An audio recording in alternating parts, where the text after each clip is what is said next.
ভাবিও নেই। আপনি আজকে যে গল্পটা এখানে বলতে এসছেন সেই ধরনের গল্প তুমি প্রচার করেছি বহুত, তারপরেও গল্পগুলো শুনে এই ভুলটা আসলে নিজের জীবনে কেন হলো? আমি এটা বুঝতে পারিনি যে আমার জীবনে এরকম একটা অ্যাক্সিডেন্ট হয়ে যাবে। ঠিক আছে, শুনি আমরা একেবারে ছোটবেলা থেকে যেখান থেকে আপনি বলতে চান, বলুন প্লিজ। আমি আমার বাড়ি থেকে বলতে চাই। জি। যখন ক্লাস 4-এ পড়ি, আমি ক্লাস 2005 এটা, তখন পরীক্ষা দিই, ফাইনাল পরীক্ষা। তো পড়ালেখা মন তেমন একটা বসতো না, তো ফ্যামিলির দিকেও খুব দুর্বল ছিলাম। তারপরে আমার একটা ফ্রেন্ড ছিল সাথে, ও আমার মতো এরকমই লেখাপড়া করতে চাইতো না। তো আমি তো ঢাকা চিনতাম না তখন কী করলাম, পলায়া ঢাকায় এসে বললাম লঞ্চে আসলাম, সদরঘাট নামলাম, ধোলাই খেলাম। আমার চাচা চাচিরা থাকে, ধোলাই খেলাম চিনি না, এখন যাবো কীভাবে? মানুষ সেদিকে ভাই দোলাই খেল যাবে কীভাবে? তো রাস্তা দেখায়, তো টাকা ছিল না যে যাবো দোলাই খেল। তার আগে আমি একটু পজ দিচ্ছি, আপনার ফ্যামিলি সম্পর্কে একটু আমাকে বলেন, আপনার পরিবার সম্পর্কে। আব্বা আম্মু, আমরা 2 ভাই 1 বোন, আমি বড়, বোন বিয়ে হয়ে গেছে। জি। আর ছোট ভাই। তো বাবা কি করতো? কৃষক ছিল, গ্রামের কৃষক। ক্লাস 4-এ আপনি ধোলাইখালে মানে ঢাকায় আসতে যাচ্ছেন, জি। কারণটা কি? মানে ভালো লাগতো না লেখাপড়া। বাড়ি যেন কোথায় ছিল? শরীয়তপুর থেকে ঢাকা তো কাছাকাছি। জি। লেখাপড়া ভালো লাগতো না, এই কারণে আপনি ঢাকা চলে আসছেন। জি। তো কি করবেন ঢাকায় এসে? কোনো প্ল্যান ছিল যে ঢাকায় সেটা কাজ করব এবং যার সাথে এমন একটা মালিকের সাথে যাতে সম্পর্ক হয়, যার সাথে সারা জীবন থাকা যায়, তার দ্বারা তাকে ধরে জীবনে কিছু করব, এরকম একটা চিন্তাধারা ছিল। আচ্ছা, ঠিক আছে, তো বলেন তারপর। তো ধোলাইকাল আসলাম, এখন চাচিগো বাসায় যাব। চাচিগো বাসা আমি চিনি না। তো আমার একটা চাচা আছে, মাইজা কাকা, হ্যার নাম হলো হাসিন মোল্লা। তো হ্যার বাসা আবার দুপখোলার এদিকে। ওই দুপখোলাটুকু আমি চিনি রাস্তাটা।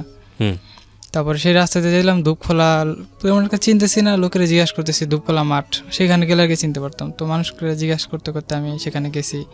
তো আমার চাচির একটা বাড়ি থাকতো, 3 তলা থাকতো, ছাদের উপরে বাসা ছিল, টিনের উপরে চাল ছিল টিনের। তো সেখানে গেলাম, সেখানে আমার 2 চাচা থাকে, মাইজা কাকা আর হাইজা কাকা। তো হাইজা কাকার বউ হ্যাভ একটু মিজাজ বেশি আর কি, পছন্দ করতো না কেউ আসলে। তো আমার মাইজা কাকার ঘরে যা বসলাম, দেখলাম এরা ঘুমায় রয়েছে। তারপর ডাক দেওয়া ঘরে বসলো, নাস্তা খাইতে আসলো, নাস্তা আমি খাই নাই, আয়া পড়ছি। আব্বা খুঁজতেছে, তখন আব্বা ঢাকা থাকতো, এখন বর্তমানে গ্রামে থাকে। ঢাকায় থাকতো, দোলাইখাল, সে জানতো না আমি এসে পড়ছি। কিন্তু তারপরে আমার আম্মা আমার চাচিকে ফোন দেওয়া বলছে যে এই ব্যাপার, বিল্লা তো বাড়ি থেকে পলায় গেছে গা, পরীক্ষা দেয়নি, পরীক্ষা টেবিল থেকে গেছে গা। তারপরে আমি ওখানে একটা মসজিদ আছে নারিন্দা, দক্ষিণ মুসলিমদের বড় মসজিদ, ওই গেটের সামনে বসে রয়েছি। কী করবো, অনেক ক্ষুধা লাগছে, কাঁদতেছি ক্ষুধায়। এখন আমি চিনিও না কারো বাসায়। তারপর একটা হোটেলে ভাবতেছি কাজ করব, ছোট একটা হোটেল ছিল। তো তার আমি জিজ্ঞাসা করি, আঙ্কেল কাজে নেবেন আমাকে? পরে কয় তোর বাড়ি কি? আমি কি বাড়ি শরীয়তপুর, না সরি, আমি বললাম আমার বাড়ি স্নানঘাটা, মানে আমার গ্রামের বাড়ি যেটা। আমি জেলা টেলা এসব বুঝতাম না তখন। পরে আচ্ছা কাজ করবি, তুই করতে পারবি, এত ছোট বয়স। এর ভিতরে আমার আব্বাই আমার আয়া পড়ছে। ওই যে হোটেলটা, হোটেলের সাথে একটা গলি আছে, ওই গলি থেকে ম্যাচ থাকে, সেখান থেকে আব্বা বেরিয়েছে। দেখা আমারে, আমি আবার ভয়ে কোনো কথাটা তো বলি নেই। সে বললো তুই এদিকে কে লেগা? তখন আমারে কয়, তখন খুব রাগে বলতেছে তুই এদিকে। তখন আমি বলতেছি আমি বাইরে থেকে আয়া পড়ছি, স্কুলে যাবো না, পরীক্ষাতে আয়া পড়ছি। তো কিছু কয়নি। তো আমার ওই যে ফ্রেন্ডটার আমি নিয়ে আয়া পড়ছি, ওর আব্বা ওরকম খবর পেয়েছে যে ঢাকা। তখন আমার 2 বন্ধু মিলে ঢাকা এসেছিল। জি। ওর বন্ধুর বাপে আবার দেশে আবার আয়া পড়ছে, খবর পায়। ওর বন্ধু আবার বাপে আবার গ্রামেই থাকে, ওদের কেউ নেই ঢাকা। তো আয়সা পড়ছে পোলারে খুঁজতে, তার লাগে আমারও বুঝায় না, 100 টাকা দিয়ে পাঠায় দিছে লঞ্চে। আমি আবার আইছি, সে পরীক্ষা তো দিতে পারি নাই। তারপরে আবার পরের বছর পরীক্ষা দিলাম। তো ভাল লাগে না, কারণ মায়ের কি আমার ভাল লাগে না, আমি কাম করুম, নাহলে আমার দেশটা দোকান লেগে দাও। মায়ের দিত না, এত অল্প বয়সে কী করবি তুই, পড়ালেখা করেই ভালো। তারপরে আমার এক দূর সম্পর্কের ফুফাতো ভাই ছিল, ওর আব্বা মারা গেছে ইদানিং, কখন অসুস্থ ছিল। আর ওর আম্মা ওরে ছোটোবেলায় রেখা চলে গেছে অন্য একজনের কাছে। তো ও আবার ঢাকা ঢোকা চিনতো, সব আমার থেকে ভালো বুঝতো, লেখাপড়া তখন একটুও করেনি। ও আমার বলতেছে তুই ঢাকা যাবি? আমি কই হ ভাই যাবো, দেশে ভাল লাগে না, ঢাকা যারা কামে কমে লাগাই দিছে আমারে। আমি বলতেছি যাবো, তুই নিবি আমারে?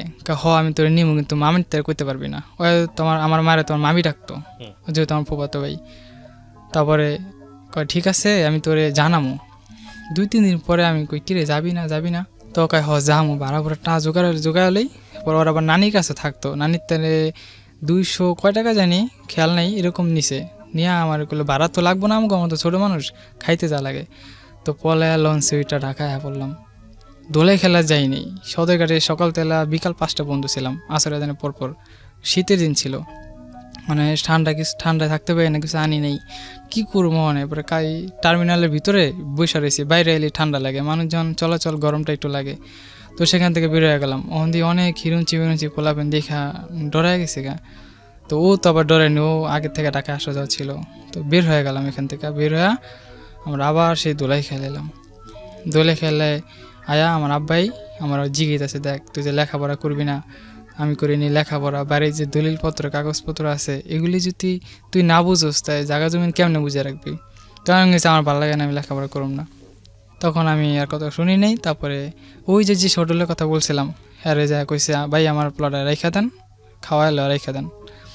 10-15 দিন কাম করার পরে আবার এসে দেখ, তুই এখনো চিন্তা কর, সামনে তো ফাইনাল পরীক্ষা, তখন আবার পরীক্ষা এসে পড়ছে সামনে, 2-3 মাস বাকি ছিল আর কি।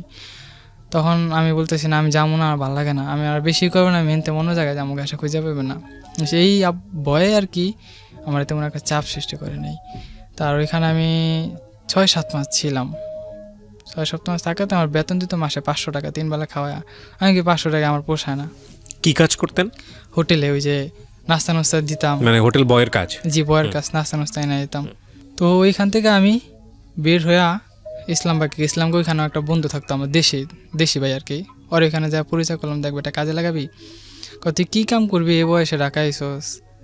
পরে ওর ওখানে একদিন ছিলাম, একদিন থেকে আমি আবার দেশে গেলাম গা।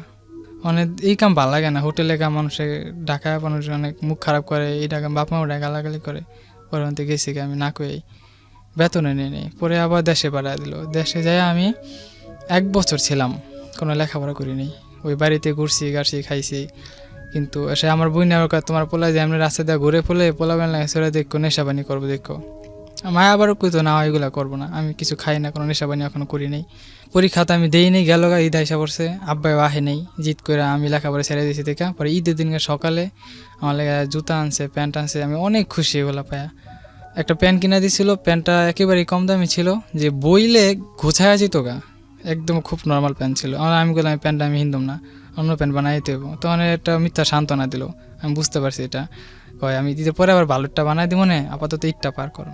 আচ্ছা পিনলাম। তখন আমি কই আমি একটা ভালো প্যান্ট চাইলাম, কিনা দিলেন না। এর লেগে আমি ঢাকা থাকতে চাইছিলাম, নিজেরটা নিজে যা লাগে নিজের সব চাহিদা পূরণ করতাম। তারপরে আইলাম ঢাকায়।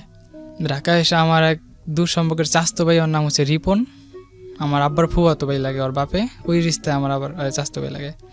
ওর এখানে ইসলামবাগ গেলাম, মাশরুমের বোতল আছে না, ছোট কালো বোতল মাশরুমের, ওই বোতলের কারখানা আমার কাজে লাগাইলো 2500 টাকা বেতনে।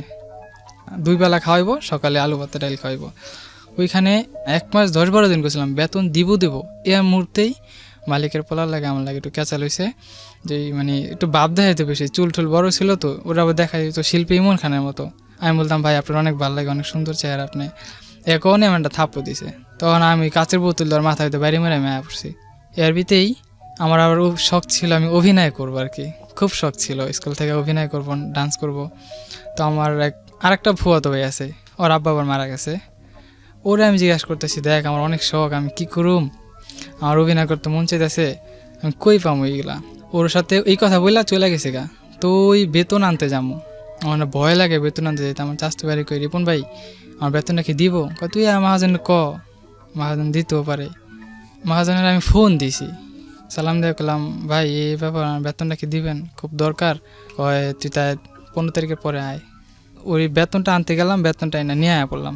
তারপরে আমার ওই ফুয়াতো ভাই আছে, ওরে বললাম আমি অভিনয় করুম, কি করে করুম, একটা সাইজ হাইট পাইছি, 1000 টাকা লাগবে ফর্ম ফিল আপ করতে।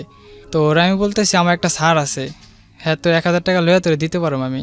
তো এই স্যারের কাছে গেলাম, হ্যাঁ একটা মুদির দোকান ছিল, এই মুদির দোকান আমার কাজ দিলে আর বুঝাই বললাম স্যার এই ব্যাপার, ঠিক আছে তোমার আমি 1000 টাকা দেবো। তার আবার একটা মেয়ে আছে কিন্তু ছেলে নেই। আচ্ছা। ও আমার বলতো তোমার আমার ভালো লাগছে, তুমি খুব সুন্দর, তুমি আমার ছেলের মতো থাকো, অন্য জায়গায় কাজ করলো তো আজীবন থাকতা, তো আমার কাছেই থাকো ছেলে হিসাবে। বিষয়টা মেনে নিতে পারতাম না। দেখেন স্যার আমার তো বাপ মা আছে, আপনার কাছে আমি কীভাবে থাকি, মহাজন হিসাবে থাকো। আচ্ছা ঠিক আছে। তার একটা মেয়ে আছে, তার বাড়িতে আমি আসা যাওয়া করতাম, তার ওয়াইফ এটা পছন্দ করতো না, একটা সে মেয়ে শিয়া নামে 12-13 বছর মেয়ে, তো বড়ই একটা। আপনার বয়স তখন কত? তখন আমার বয়স আনুমানিক 13-14 সর্বোচ্চ। আচ্ছা, ওর চেয়ে 1-2 বছর বড়? হ্যাঁ এরকমই হবে একটা। ওকে। ওই মেয়েটার সাথে আবার দুষ্টামি ফেসলাম করতাম, তো একরকম না ওই মেয়ের সাথে আমার একটা প্রেম হয়ে যায়। ও বুঝতো না আমি ইমোশনাল, আমার সাথে গেলে কথা কইতো মেয়েটা। কয় ওর আবার আমার রাসেল লোকে ডাকতো, ওই স্যারে আমার নাম দিছে রাসেল। কয় বিল্লার নামটা ভালো লাগে না, আমি তোমার রাসেল কমু। আচ্ছা স্যার রাসেল বলেন। তো বলে রাসেল তোমার আমার অনেক ভালো লাগে। আমি কই দেখো তুমি ছোটো মানুষ, আর তোমার আম্মু যে বেজাত আমার খায়া লেবো, না আমরা জানবো না, তোমার লাগে আমি কথা কমনে। হ্যার বাসায় 2টা ঘর ছিল, একটা ঘর আবার আমাকে দিছিল, সেই ঘরে আমি থাকতাম। ও আবার রাতে এসে আমার সাথে গল্প করতো, কিন্তু ওর আম্মু এটা পছন্দ করতো না, অনেক শাসন পালন করতো, আর আমারও অনেক গালাগালি করতো নোংরা নোংরা বাসায়। তারপরে আমি কী করবো, আমি বলছি স্যার আমি জামুকে, এখানে আমি থাকুম না, আমি আমার চাকরিটা না বলে দেন, আমি অন্য জায়গায় চলে যাব। তা কয় অনেক কান্দাকারি করতো, মানে বুঝতে পারলাম না আমি কেন যে এত কাঁদতো, আমি সব কিছুই বুঝতে পারতাম না, অনেক অজরে কাঁদতো। আমি বললাম স্যার আপনি কান্দেন কেন, পুরুষ মানুষে এইভাবে কেন কান্দাকারি করেন? আমি তারে বুঝাইতাম চোখের পানি। আপনার স্যার আপনার জন্য কাঁদতো? জি, আমি তার কাছে চলে যাব দেখে। আচ্ছা। তার কোনো ছেলে সন্তান নেই। ও আচ্ছা আচ্ছা। একটা মেয়ে শুধু, কিন্তু তার ছেলে, তাই একটু বলে নেই এখানে, তার ওয়াইফ ওষুধ খেতে খেতে মানে শুনছি মানুষের মুখে নার জ্বালায় ফেলেছে, সন্তান এতে হবে না। ওই ক্ষেত্রে আমার এটা খুলেই বলছে, দেখো লজ্জার কিছু নাই, এই ব্যাপার যার জন্য তোমার আমি ছেলে হিসেবে রাখতে চাই। আমার মাল লাগে, মাল করলাম, মা দেখো এই ব্যাপার কয় থাক সমস্যা কি, পড়ালেখা তো করলেই না, চাকরি করে খায় এক জায়গায়। এই বিষয়টা না আমার মায়ে যখন একটু সাপোর্ট দিল, আব্বার লাগে তেমন একটা শেয়ার করতো না, আমার আব্বার লাগে আমার কথা কখনোই বলতো না। তো আর বললাম আচ্ছা ঠিক আছে স্যার আমি যান থাকুম। মানে হ্যাঁ আমাকে তো বিশ্বাস করে না আমি যে থাকুম। পরে হ্যাঁ বাপ মা যে কবরস্থানে মরে গেছে, যেখানে দাপন দিচ্ছে ওইখানে গেছে, কবরের মাটি ছোঁয়ায়, কবরের তুমি মাটি ছোও। আমি স্যার আমার মুখের জবান, আমি বলছি থাকুম, কোনো সমস্যা নেই। তো না তুমি আমার কবরের মাটি ছুঁইবা, মাটি ছুঁইলাম। তো আমি বলছি ঠিক আছে যান, জবান দিলাম, কসম খেলাম, কিন্তু আমার একটা শখ আমি অভিনয় করুম। এখনকার ঠিক আছে তোমার আমি অভিনয় দিম, তোর সব চাহিদা আমি পূরণ করুম। তারপরে এর একটা ছাত্র ছিল নাম বাপ্পি সাহেব, নাম ডান্স মাস্টার, অভিনয় করে, এর সাথে আমার একাডেমিতে ভর্তি করাইলো, কোনো টাকা পয়সা লাগে নাই। আর এই থিয়েটার নাম ছিল গ্রামীণ থিয়েটার, আর ডিরেক্টরের নাম ছিল হাসান মহরতি, পুরান ঢাকা লালকুঠি। ওইখানে তার আমার রেসেল নিত, মানে খুব লজ্জা পাইতাম, অনেক মেয়ে না কি হাসাহাসি করে, আমি খুব শরম পাইছি। আমিও গেছিলাম খুব ফিট ফাটায়, অনেক স্মার্ট হয়ে গেছিলাম। তারা নাম দিল প্রিন্স, তোমার নাম প্রিন্স। আমি কি আমার নাম তো রাসেল, না রাসেল নামটা চলবে না, এখানে প্রিন্স নামটা দেবো তোমাকে, তুমি সবার ছোট আছো, তোমাকে সবাই আদর করে এই নামে ডাকবে। আমি জি স্যার। আমি 30 থেকে 35টা মঞ্চে নাটক করছি, এবং শাহবাগ পাবলিক লাইব্রেরিতে অনেক শো করছি। তো ওই দিক দিয়ে না আমার খুব ভালো লাগতেছে, আমি অনেকটা আগে বাড়াইতেছি। তো ওইখানে আমার একটা ডিরেক্টর এসে বলে তোমার নাম কি প্রিন্স? তো একটা অনুষ্ঠানে আমি নাচছিলাম, সেটা দেখে সে আমাকে পছন্দ করছে। আচ্ছা তোমার ফোন নাম্বারটা দিয়ে দাও। দিল, টিভি নাটকে কাজ করবো? আমি কই স্যার আমি যদি চান্স পাই অবশ্যই করবো, অনেক স্বপ্ন আছে টিভি নাটকে আমি আসবো। উনি আমার নাম্বার নিল, 3 মাস 4 মাস পরে ফোন দিছে, তখন আমি অসুস্থ, জ্বর অনেক। বললাম স্যার আমি অসুস্থ, তো এখন আমি কোনো থেকে আসতে পারবো না। তোমার সাথে কথা বলে, জি স্যার বলেন। তুমি আগামীকালকে সকালে আমার সাথে শুধু একটু দেখা করো, কথা বলে আমি তোমার সাথে চলে যাব। তাহলে স্যার আমার বাসায় আসতে হবে। তো আমার বাসায় ছিল নারিন্দা দক্ষিণ বসন্তী। তো সেখানে সে আসলো মোটরসাইকেল দিয়ে, আসার পরে তার একটা কার্ড দিয়ে দিছে আমারে। সেই কার্ডটায় বললো যে তুমি যখন সুস্থ হবা, টোটালি ফ্রি হবা, যখন আবার থিয়েটারে যোগদান করবা, তখন তুমি আমার সাথে যোগাযোগ করবা। তার সাথে আমি যোগাযোগ করি নেই। একের পর এক আমার অফার আসতেছে, বিভিন্ন জায়গায় বিক্রমপুরে যাচ্ছি, তারপরে মানে বিভিন্ন জায়গা থেকে আমার ফোন আসতো। তখন আমি বলতেছি না আমি এখন করতেছি না, আমি আর পড়ালেখা করতেছি। তখন আমি উন্মুক্ত বিশ্ববিদ্যালয়ে ভর্তি হয়ে গেছি। এই লাইনে ঢোকার পরে দেখতেছি এখানে লেখাপড়া ছাড়া কোনো দাম নেই। ওই স্যারেরে তখন আপনি থেকে তুমিতে চলে গেলাম, মানে আমিও একরকম হয়ে গেলাম তার সাথে। ঠিক আছে থাকি, সমস্যা কি। তখন আমি বলতাম আমার না অনেক শখ, ওই যে ঢাকা শহরে বাত্তি বুত্তি বিয়ে শাদী হয়, এরকম আমার বিয়েতে বাত্তি জ্বলবো, অনুষ্ঠান হইব, ডিজে হইব, এগুলো অনেক ইচ্ছা আমার। তুমি আসলে পূরণ করবা। ফোনে ফোনে কথা বলতাম, মাধবী আমি তোমার সাথে কিন্তু ফোনে কথা বলবো, বাট ঘুরতে যাওয়া, ভালোবাসা, আবেগ, ইমোশন এসব কিছুই কিন্তু আমি পারবো না করতে। কারণ আমার জীবনে অনেক বড় প্ল্যান আছে, আমি অনেক বড় হব, অনেক নায়ক, আমার অনেক ইচ্ছা, আমি ফিল্ম স্টারে ছবি করব, অনেক স্বপ্ন ছিল। তো আমার বলতেছে ঠিক আছে সমস্যা নেই, আমার ফ্রেন্ড হিসেবে কথা বলবো। বলতে বলতে বলতে উপরটা আমি কিরকম জানি একটু দোয়ানো হয়ে গেলাম, কারণ ওর সাথে কথা না বললে আমার ভালো লাগে না। মাধবীর সঙ্গে? জি মাধবী, কারণ ভালো লাগে না, আমি কি করুম। এটা আবার স্যার কিন্তু জানতো না এসব। তো একদিনকে হঠাৎ করে ও আমারে মানে পানি ছিটা মারে, ওই যে রিহার্সেলের পরে যে বিরতি দেয় 5 মিনিট, এসে করে পানি ছিটা মারে। এটা স্যার দেখা ভালো, পানি ছিটা দিল গা, মানে ও আমার অ্যালার্ট করলো এখন রিহার্সেলটা আমার শুরু হবে। মিথ্যা কথা বলে এড়াই দিছি। তখন থেকে সে আমার ডাউট করতে লাগলো ওই মেয়েটার সাথে। আপনার স্যার? জি স্যার ডাউট করতে লাগলো, ওই মেয়েটার ফলো রাখলো। যখন রিহার্সেল শেষ হয়, আমরা যখন যার যার ঠিকানা চলে যাই, ও ওরা আমি শিখিয়ে দিয়েছি এখন আমার থেকে কথাটা কম বলবেন, ইশারা দিয়া শুধু বাই বাই টাটা টাটা বলতো। এটা স্যার দেখছে, কই তোমার হাত দেখাইলো কে? স্যার আমি কেমন রকম এটা আমি জানি। পরে আমার সাথে সে অনেক বিহেভ করে, অনেক রাগারাগি করে, এর লেগে তোরে আমি এত কিছু করছি, তোরে এত দূর আগে আনছি, এত টাকা পয়সা খরচ করি, মেয়েগো পালায় বলে তোর আমি জীবন আমার লক্ষ্য মধ্যে নিতে পারব না, অনেক কথাবার্তা শুনাইলো। তারপরে এই করে করে না, আর তার বউ একদিনকে হঠাৎ করে আমার ডাকাইছে, আমি মনে হয় ভয়ে যাচ্ছি না নাকি কি কোনো কিছু না ফ্ল্যাশ হয়ে গেল না কিছু কইলো। আমি বসে গেলাম, চাচি সালাম দিলাম, আসসালামু আলাইকুম, ভালো আছেন? কয় তোর সাথে কথাটা কি ছিল আমার? চাচি আমি তো কথা দিছি চলে যাব কিন্তু পারতেছি না, এখন আমি কি করুম? হ্যাঁ আমার এই ব্যাপারে এই কসম দিছি, আমি কয়ে দিছি। এখন এগুলো আবার স্যারের পাশে আবার একটা জানালা ছিল, স্যারে আবার এগুলো কেমন জানি শুনছে। আমার বলে না হাজা করে কত তুই আমার বউরে কি করছিস, মানে মন মনে মারে কি করছিস? আমি কিচ্ছু না, আমি সবই শুনছি রাসেল। আমিও না আর ভয়ে কয়ে যেতাম সব এই ব্যাপার, কি করবো আমি এই কথা হইল না। হ্যাঁ আরেকটু মানে কেমন জানি একটু মানে টেনশন ফিল করতেছি, চোখ মুখ লাল হয়ে আবার কাঁদতেছে। আমার স্যার আমার ভালো লাগে না, দেখ নিজে এমনিতে এত টেনশনে আছে, আমার কি লেগে এত ব্ল্যাকমেল করতেছেন আপনি? আমি সামথিং রং, আমার কাছে কেন জানি মনে হচ্ছে যে মানে একটা মানুষকে আপনার বাড়িতে গিয়েছিল উনি? জি না, আমার বাড়িতে কখনোই যায় নাই। অদ্ভুত, মানে কেন করবে আপনাকে? মানে আমি স্যার ওনার যদি আলাদা কোনো ইন্টেনশন না থাকে, আপনার প্রতি যদি কোনো ইন্টারেস্ট না থাকে, অবশ্যই কিছু মানুষ থাকতে পারে হয়তো বা এরকম, আমি জানি না। আমি বলতে খুব আজগুবি মনে হচ্ছে বিষয়টা। হ্যাঁ ওই যে আজগুবি না বলতেছি, এই জিনিসটা না আমিও কখনো বুঝতাম না। আমি বলতে দিত সে কোনো তো এমন পর্যন্ত হয়ে গেছে যে সে তার বাড়ির অর্ধেক জায়গা জমি আমার নামে লেখা দিয়ে দেবো, এটাও কিন্তু কমপ্লিট হয়ে গেছে। চেয়ারম্যানের কাগজপত্র দেওয়া হয়ে গেছে, আমার জন্মদিন ছবি, আমার বাড়ির ঠিকানা সব দেওয়া হয়ে গেছে। আমি যদি মইরাও যাই, আমি দিস ইজ কোয়াইট অ্যাবসার্ড লাগছে আমার কাছে। কেন করবে? আপনার কাছে কখনো সন্দেহ হতো না? প্রশ্ন করতাম তার আমি, স্যার কি লাগে আপনি এগুলো দেন, আপনি মরে গেলে তেমন চলে যেতে হইব। যখন আমি মরে যাবো হাসপাতালে বেডিং এ থাকুম, অন্তত আমার ছেলে এসে আমার পাশে থেকে এক গ্লাস একটু পানি তো খাওয়াবি আমারে, আর কিছু চাই না। ভাই সে মরে যায়। কি কোনো ছেলে ছিল যে ছেলেটা মারা গিয়েছিল? না না, তার কোনো ছেলে ছিল না।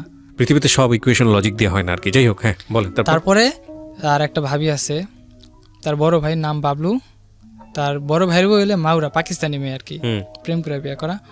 তার এখানে আমি গেলাম, মোস্তফা ভাই এটা কে? আমার ছেলে। কার বাসায়? ওই যে তার বড় ভাই বাবলু, যার ভাবি পাকিস্তানি। ওনার সঙ্গে পরিচয় কিভাবে আপনার? পাকিস্তানি, স্যারের ভাবি ছিল। স্যারের ভাবি, বড় ভাইয়ের বউ পাকিস্তানি, পাশের বাসায় ভাড়া থাকতো। তো তার একটা মেয়ে ছিল শোভা, ওই মেয়ের সাথে আমার আর ভালো ট্রাম, খুব খাতির ফ্রেন্ড, তার থেকেও বেশি ক্লোজ ছিল। কিন্তু ওই বাড়িতে ঢোকার পরে দেখি ওই মেয়ে শোভা এই বাড়ির মেয়ে, মানে আমার স্যারের ভাতিজি। ওকে, কিন্তু পরিচয় কিন্তু অনেক আগের থেকে। আরে শোভা আপু তুমি এখানে, রাসেল তুই এখানে, এই ব্যাপার। আমি তো স্যারের সাথে পরিচয় দিলাম, বড় গেল ও আচ্ছা সেটা আমার বাসা, এটা আমার আম্মু, ওরা দুই ভাই ছিল আর এক বোন। তো ওর সাথে আর একটা মেয়ে আসলো, ওই মেয়েটা সিঁড়ির কোঠা দাঁড়ায় আসছিল। আমি নিচ থেকে উপরে উঠছি একবার, আবার নামে গেছি, নামানোর সময় মেয়েটা দেখে দাঁড়া গেছি। মানে গায়ের রং সুন্দর, আমার অনেক ভালো লাগছে, মানে লজ্জা কথা বলতে পারতেছি না। মানে আমার টার্গেট যদি সবার বাসায় আইসা থাকে তাইলে কথা বললাম, নাহলে আমি বললাম না। আবার উঠলাম, জিজ্ঞেস করলাম আপু আপনি কোথায় আসছেন? কয় এই শোভা আন্টিকে বাসায়। এই শোভা? ও আচ্ছা আচ্ছা, আপনার নাম কি? আমার নাম নিশু। তারপরে আমি বললাম আপনি কি করেন? কয় আমি এমনি কিছু করি না, আমি ওর সাথে পার্লারে কাজ করি। পড়াশোনা করেনি? কয় না, পড়াশোনা 7 পর্যন্ত পড়ছিলাম, পরে আর পড়াশোনা করি নেই, মাথায় ঢুকে না। তো আমার নিজের যে ভালো লেগে আছে এটা আমি বলতে পারতেছি না। আমি কি আপনি আচ্ছা আপনার না আমার আসলে ভালো লাগছে, নিজের জন্য না আমার ভাইয়ের জন্য, এভাবে বলছি। আমার ভাইয়ের জন্য আপনার অনেক ভালো লাগছে, আমার ভাই বিদেশ থাকে, আমার একটা ভাই বিদেশ থাকতো, চাস্তো ভাই সিঙ্গাপুরে, ও বিয়ে করে নাই। আমি ওরে দিয়ে বলছি আমার এই ব্যাপারে ছবি দেখালাম, আমার এই ভাইয়ের বিয়ে করার মতো আসলে তো আপনার খুব ভালো লাগছে আমার। তখন আমি যে তার ফোন নাম্বারটা চামু, আমার ভিতর থেকে এই সাহসটাও আসে না। তো শোভানটি জিজ্ঞেস করলাম যে শোভাপু এটা কে? কয়টা আমার খালাতো বোন। তো ওইখানে ওই মেয়েটার সাথে কথা, 2 বছরের ভিতরে আমি আর পাই নাই। শোভাপুরে যে জিগা মাকবারা আমি এই সাহসটাও পাই না, যদি কিছু মাইন্ড করে যদি স্যারেরে বইলা দেয়।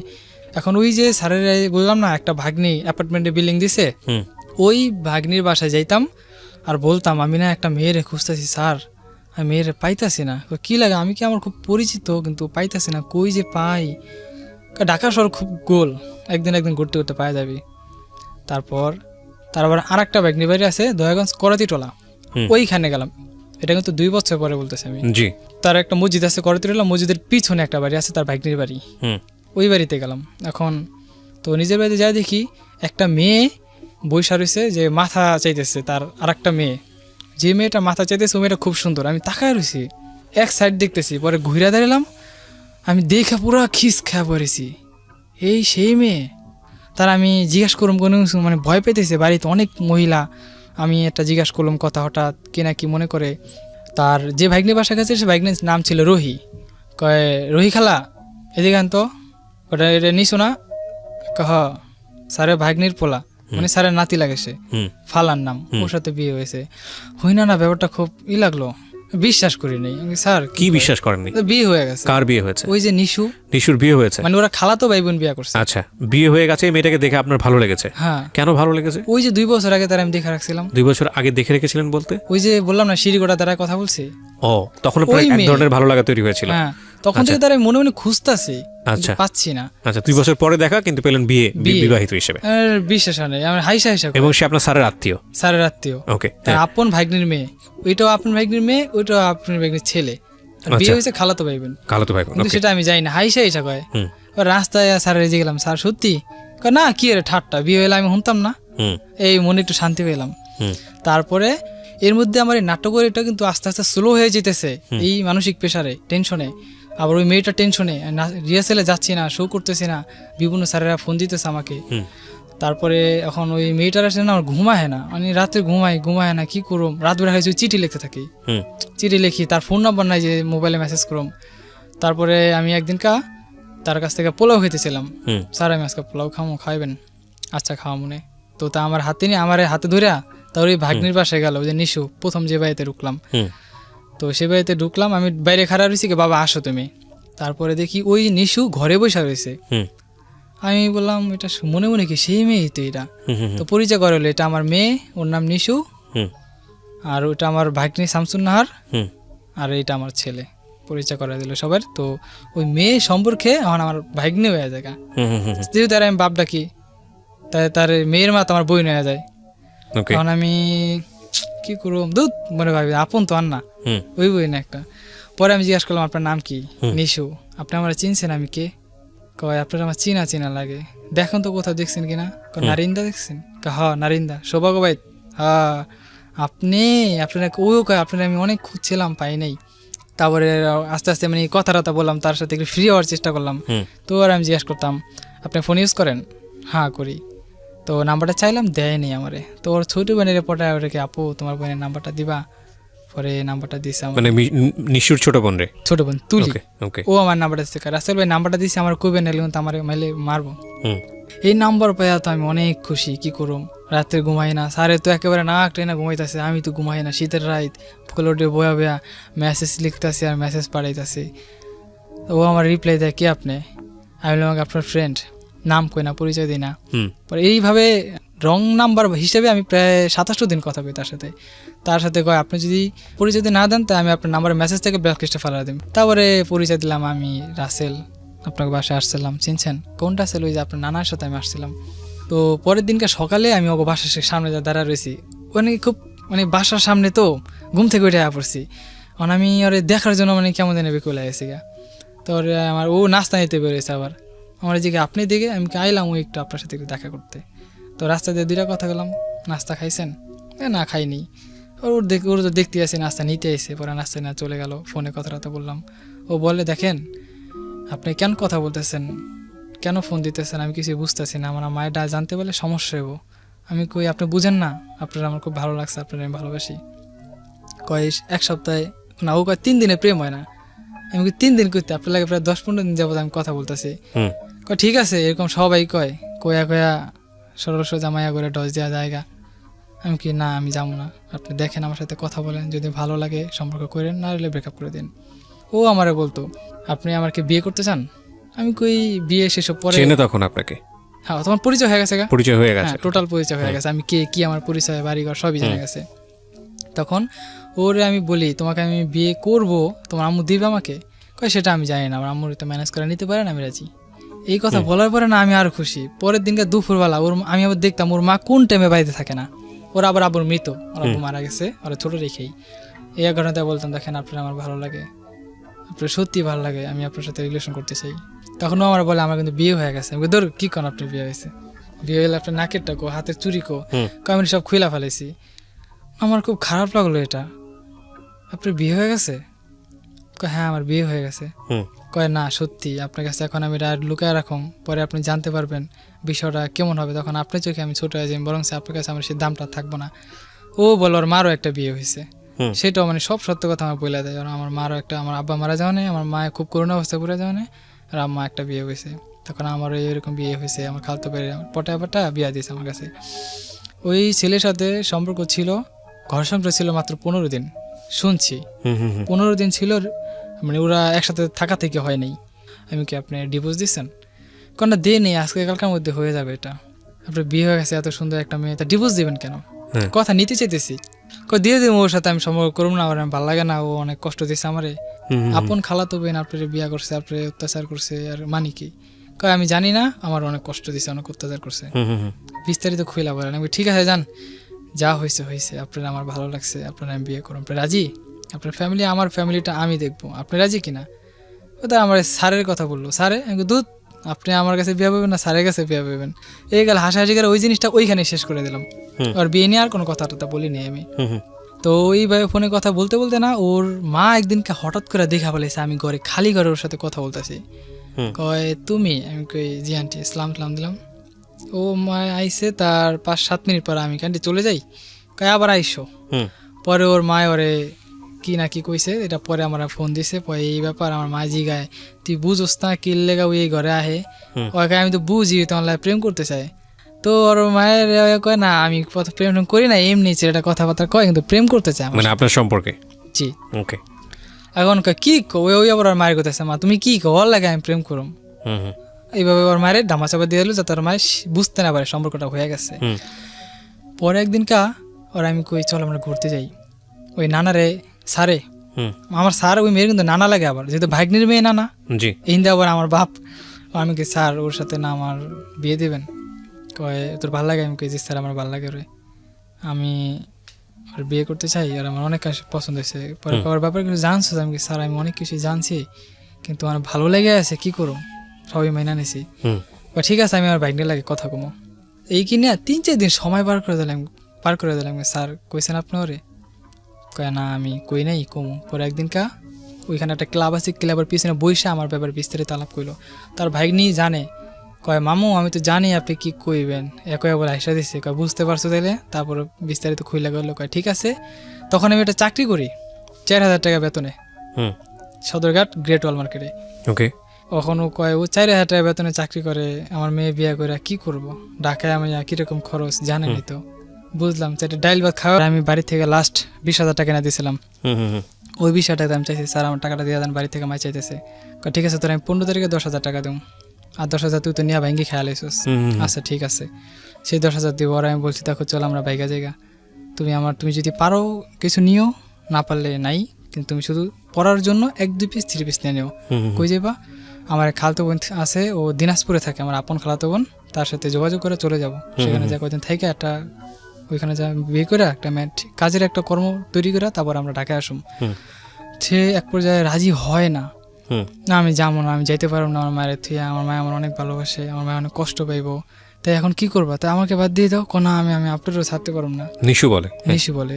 তো আমার বুঝেলো, দেখেন ধৈর্য ধরেন, দেখে কি হয়। আমি আবার মাথাটা নিটোল করে ভাবলাম, দেখি কোন কৃপানি কমিন যায়। তারপরে তার বাসায় টোটালি আবার আসা যাওয়া শুরু হয়ে গেল। তার মা হঠাৎ করে কিভাবে জানি ঠান্ডা হয়ে গেল। পরে শুনছি যে আমার স্যারে তারে বুঝায় বাজায় রাজি করেছে যে আমার সাথে বিয়ে দেবো ফাইনাল। তখন তার ডিভোর্সটা, তারপরে আমার স্যারে তার ওই ভাগ্নির বাসায় গেছিল, যেই ছেলের সাথে ওর বিয়ে হয়েছিল, যেখানে গেছিল এখান থেকে শোনাশুনি হইতেছে, যদি কোনো রকম শুনি তাহলে ওখানে আমি একটা মামলা দিয়ে দেবো। এটা আবার আমার স্যারে বাপ হ্যাঁ আবার হ্যাঁ ভাগ্নিরে কইছে, নিশুর আম্মারে, কয় মামা আপনি ভাইবেন না আমি এত কাঁচা কাম করুম, আমি করলে পাকাই করুম। এমন পর্যায়ে এরপর আগে এক জায়গায় ভাড়া ছিলাম, ভাড়াটা ছাইরা ওগো বাড়ির পাশে আয় পড়লাম ভাড়া। তখন ওর মায় আমার সাথে আর আমার স্যারের সম্পর্কের ভিতরে এমন একটা ফাটল ধরাই দিল, মানে তারও আমি দেখতে পাই না, সেও আমার দেখতে পারে না। তারা আমি একরকম গালাগালি বন্ধ করছি, হাত দিয়ে ধাক্কা পর্যন্ত দিছি, এই নিশুরে গালাগালি করতে দেখা। আমি ওরে কইতাম তুমি মারে গালেও কে লেগা, আমি ওরে বিয়ে করব, তুমি ঠেকা রাখতে পারবা, আমি ওরে বিয়ে করব, আমি তোমার লাগে কথা কো না, তুমি তোমার মতো যাও গা। তো হ্যাঁ আবার আর এক বাইক নিয়ে ফোন দিচ্ছে, দেখ এই ব্যাপার, তুই আরে খাওয়াস লস পিন্দোস, তোরে ধাক্কা দিল কি মনে করা, তা বাদ দেওয়া দেয়, ছাড়ে রেখে দেওয়া দেয়। পরে হ্যাঁ কিছু কয়নি, হ্যাঁ ফোন কাইটা নিজে নেমে গেছে, আমি ঘরে ব্যাগেট লাগা চুপে কাটতেছি, কি করুম। আমার তো আর কোনো কিছু সহ্য হইতেছে না, মনের ভিতরে অনেক অস্থিরতা উঠে আছে গা, জিনিসটা এত কিছু হয়ে গেল গা। তারপরে ওর লাগে যোগাযোগ করতে পারতেছি না, আমার ফোনটা নিয়ে ভেঙে লাইছে ছাড়ে নিয়ে, যোগাযোগ করতে পারছি না, তো ফোনই নেই, এখন আমি কি করুম। পরে এই স্যারের যখন আর বাসায় গেল একদিন আর মাইয়ারে দেখতে গেছে, অনেক দিন ধরে বাড়িতে যায় না, তো এর ভিতরেই আমি ওর বাড়ি কেটে যা খাড়াই রয়েছি, নিশুকে বাড়ি কেটে যা খাড়াইছি, নিশুরে দেখিনি পাই, মাঝে মাঝে ও ছাদে আয়, ওই অপেক্ষা আছে দেখিনি, আয় পরে দেখছে আমারে, পরে আমি আমার তো ফোন নাই, কিভাবে তোমার সাথে আমি যোগাযোগ করবো পারতেছি না, মানে কান্দে কান্দে করতেছি, রাস্তার হইতে মানুষ আমার দিকে তাকায় রয়েছে, আমি কান্দাছি ওর দিকে তাকায়। পরে আমার একজন ছেলে ডাক দেখা, এই তুমি কান্দো কে, আমি কি এমনি। তারপর ওই অগো বাসায় গেলাম, মানে ওর সাথে মানে আমারে ওরা একটা শর্ত দিল, আমার মেয়ে আমি তোর কাছে বিয়া দেবো, আর মায় কয় ওই আমার মামুর পাশ ছাড়তে হইব, এই চাপটা আমারে দিছে। মানে নিশুর মা বলতেছে এটা? নিশুর মা বলতেছে। ওকে। আমার মাথায় কঠিন একটা বাড়ি বললাম, কি আল্লাহ কি কয় এটা, মানে আমি এটা মাইনে নিতে পারতেছি না, আমি তা করে বলতেও পারতেছি না যে আমি এই জবানে এই কমিটমেন্টে তার সাথে আমি জড়িত আছি। তখন আমি দেখেন এর সাথে আমি কঠিন জবান দিছি, আমি কিভাবে আল্লাহ এত একটা বেমানি করি, আল্লাহ নারাজ হয়ে যাবো। কয় তোর আল্লাহ যদি নারাজ হয়ে যায় তো বুঝ যখন জবান দাস নাই যে এরকম সম্পর্ক ছিল যেমন থাকবো কিনা। তখন আমার মনে ভিতরে ডাক দেয় নাই যে স্যারের বউ এই নিশুর মায়ের দিয়ে এই চাপটা দেওয়া হইতেছে আমার। আচ্ছা আচ্ছা, ওকে। তখন স্যারের বলি, দেখেন অনেক কিছু হয়ে গেছে, মান সম্মান অনেক কিছু নষ্ট হয়েছে, আমি আর চাই না মান সম্মান হারাইতে, আপনি চলে যান। এর মধ্যে আবার নিশুর মেয়ে আমার শিখায় দেয়, আমার মেয়ে তোর বিয়া দেবো, যা জবান দিলাম, তুই এক কাম কর, তুই ঘরগুর ছেড়ে দেশে জাগা, তুই আমার মামুরে ক আমি দেশে যাবো, ঢাকায় আমার থাকতে ভালো লাগে না, তাহলে তোরে আমি, তখন ছিল মাসের 14 তারিখ কি 15 তারিখ এর ভিতর হবে, তুই এই ভাঙ্গা মাস দেশে থাইকা 1 তারিখে তোকে দেশে যাবো আমি, তো বাড়ি ঘর দেখ কামো আর তোরে আমি লই আমু, আইন না আমার ওখানে কদিন থাকবি, তারপর তোর বাপ মানে ঢাকায় আমি তোর বিয়া দেবো, মুস্তফা লাগে থাকলে আমি মেয়া বিয়া দিম না। মানে আপনার স্যারের নাম ছিল মুস্তফা? জি, স্যারের নাম ছিল মুস্তফা। তো আমারে তো মাথায় একটাই ঘুরতেছে, মিশুর পাইতে হইলে আমার এর লাগে সম্পর্ক বিচ্ছিন্ন করতে হইব, আমার মাথায় একটাই জিনিসে ঘুরতেছে, আমি কি করুম। কিন্তু লাস্টে আমি দেখলাম না, আমি ওর ছাড়া বাঁচুম না, এমন একটা ভিতরে আমার ইতর হয়ে গেল, ওই অন্য মানুষের লাগে আবার বিয়া হইব, অন্য মানুষের লাগে কথা কইব, আমি এটা থাকতে মেনে নিতে পারব না। তো আমি বললাম আমি দেশে যাবো গা, আমি আর ঢাকায় থাকুম না, আমি যদি কোনোদিন দেশেতে ঢাকায় আসি তাহলে আমি আপনার বাড়িতে যাবো, আপনার বাড়িতে আমি চিনি। সেই আশায় সে আমার ছাড়লো, আমি দেশে গেলাম, 10-11 দিন ছিলাম, 12 দিনের দিন আমার আর পরাণ টিকেই না। মিশুর লাগে তো ফোনে আমার কথাবার্তা চলতে আসে এনি টাইম, কিন্তু আর মায় আমার সবসময় কইতো কথা কম কবি, কথা কম কবি। বাড়িতে যাওয়ার পর থেকে আমার মাকে আমাদের একটু পোল্টে পোল্টে ভাব, কথায় বোঝা গেল। আমি মনে মনে ভাবি আমার খেতে দিয়ে হ্যাঁ লাভ কি, মায়া বিয়া না দিলে বুঝলাম লাভ, তো হ্যাঁ থেকে সরে আমার লাভ হইলো কি। এখন আমি কি করু, মিশুরে কই মিশু আমার ভালো লাগে না, আমি পড়ি, কয় ঠিক আছে। তখন 28 তারিখ রাইতেই কথা, 29 তারিখ সকাল লাগে কথা গায়ে আমি পড়ছি, কিন্তু স্যারে জানে না, আর আমি জানাই নি যে আমি ঢাকায় এসে পড়ছি। তো আইসা ওকে বাড়িতে উঠলাম। এরপরে আমার একটা বন্ধু ছিল, বন্ধু কই যেখানে চাকরি করতাম ওইখানে একটা ফ্রেন্ড ছিল আমার, ও হাফিজ ছিল, ওর বাসায় দেখা করতে গেছি। ও আবার স্যারের গোয়া দিয়েছে, স্যার আপনার ছেলে তাই ছিল, আমার ছেলে রাসেল, হ কেউ রইতো দেশে, না না স্যার বিকালে দেখা করে গেছে। আমারে স্যারে ফোন দিয়েছে সন্ধ্যাবার, তুই কই, আমিও মিথ্যা কথা গেছি, আমি তো আমার মাথায় যে নাই ওইন্দা ওই আর কয়া দিতে পারে। এর মধ্যে দেশের থেকে ফোন দিয়ে এর কাছ থেকে খরচের টাকা পয়সা আমি নিতাম, কিন্তু আমার উদ্দেশ্য এত থেকে আমি সম্পর্ক বিচ্ছিন্ন করুম না, এই উদ্দেশ্য। কিন্তু ওর মায়ের জাস্ট বোঝানোর জন্য আমি চলে গেছি। পরে আমার বলে যে তুই সত্যি করে কত রাসেল তুই কই আসস, আমি কি বাজারে, তো কয় তুই তো ঢাকায় আসছিস আজকা। সাথে সাথে আমার মেমোরি থাকে বল হাই আবদুল্লাহ কয়ে দিছে, কই আমি আয়া পড়ছি, আমি তোমার কই নাই কইতাম, আমি থুতু মুতু হয়ে গেছি কি কুমার। ঘরে যাই করলাম, নিশু দেখো এই ব্যাপার ফ্লাশ হয়ে গেছে, আমি যে ঢাকা আসছি কিভাবে এইভাবেই। আপনি তো বেশি বুঝেন, আপনি কে লেগে ছেলে লাগে দেখা করতে গেছেন, লগে লগে লগে বেঁচতে আইসে, রাস্তা দিয়ে আইতাছে আর ফোনে করতেছে, তোর আমি পাইলে আজকে মাইরালাম। আমি তো ডরে ঘরে একটা ঘরা ছিল বাড়াটিয়া, ঘরে যা পলাইয়া রয়েছি। এবার এই রাস্তায় নিশু আর নিশুর মায় কয় তুই ঘরে যা থাকা দেই কি করে, বিচ্ছায় বুঝে তার পায়নি, বাড়িটা ঘরে তার ঢুকবো না, ওকে ঘরে এই বিচ্ছায় গেছে গা। হ্যাঁ গিয়ে যাওয়ার পরে আমার কয় আসল তুই এখন কি করবি, তোর ডিসিশনটা কি। আমি ডিসিশন জানিছি তাই মুস্তফা বাদ, আমি কি বাদতে লাগে টোটাল বেকার লাগে, আর আমি চিনি না এরকম পরিস্থিতি। অগলাগে তো পুরো দেখাইতেছে আমি আপনার মেয়ে লাগে সব ছেড়ে দিছি। তারপরে এই নিশু আমারে কইতেছে এখন কি করবেন তাহলে আপনি, আমার এই চাকরিটাও গেছে গা, আমি এখন টোটাল বেকার, দেশে 15 দিন থেকেছি, কাজ কাম নাই। তো এর ভিতরে আমার মায় আমার হঠাৎ করে ফোন দিলো, কয় কি রে তুই তো দেশে এতদিন কোনোদিন থাকস নাই, কি হয়েছে তোর। আমি কি না কিছু হয় নাই, আর এত কিছু হয়ে গেছে আমার মায় জানে না। ও ঘরে থাকার 5-7 দিন পরেই গেলো রাসেল কাজ কাম কর একটা। আমি কি একটা কাজ করুম, আমার গাড়ি শিখার ইচ্ছা, ড্রাইভিং শিখুম, আপনি আমার ড্রাইভিংটা শিখাই দেন, চাকরি আমি একটা বাস করে নিতে পারবো, পারবি তো। আমি কি এই কয়া ওর মায় আমার 1 মাস ঘুরেছে নিশুর মা। আচ্ছা ড্রাইভিং শিখামু, তুই টেনশন করিস না। আমি কইছি তোর ড্রাইভিং শিখামু, তোর আমি বিদেশ পর্যন্ত পাঠামু, তুই যাবি। আমি কি আমি যাবো, তোর ড্রাইভিংটা শিখা তোর আমি বিদেশ পাঠামু।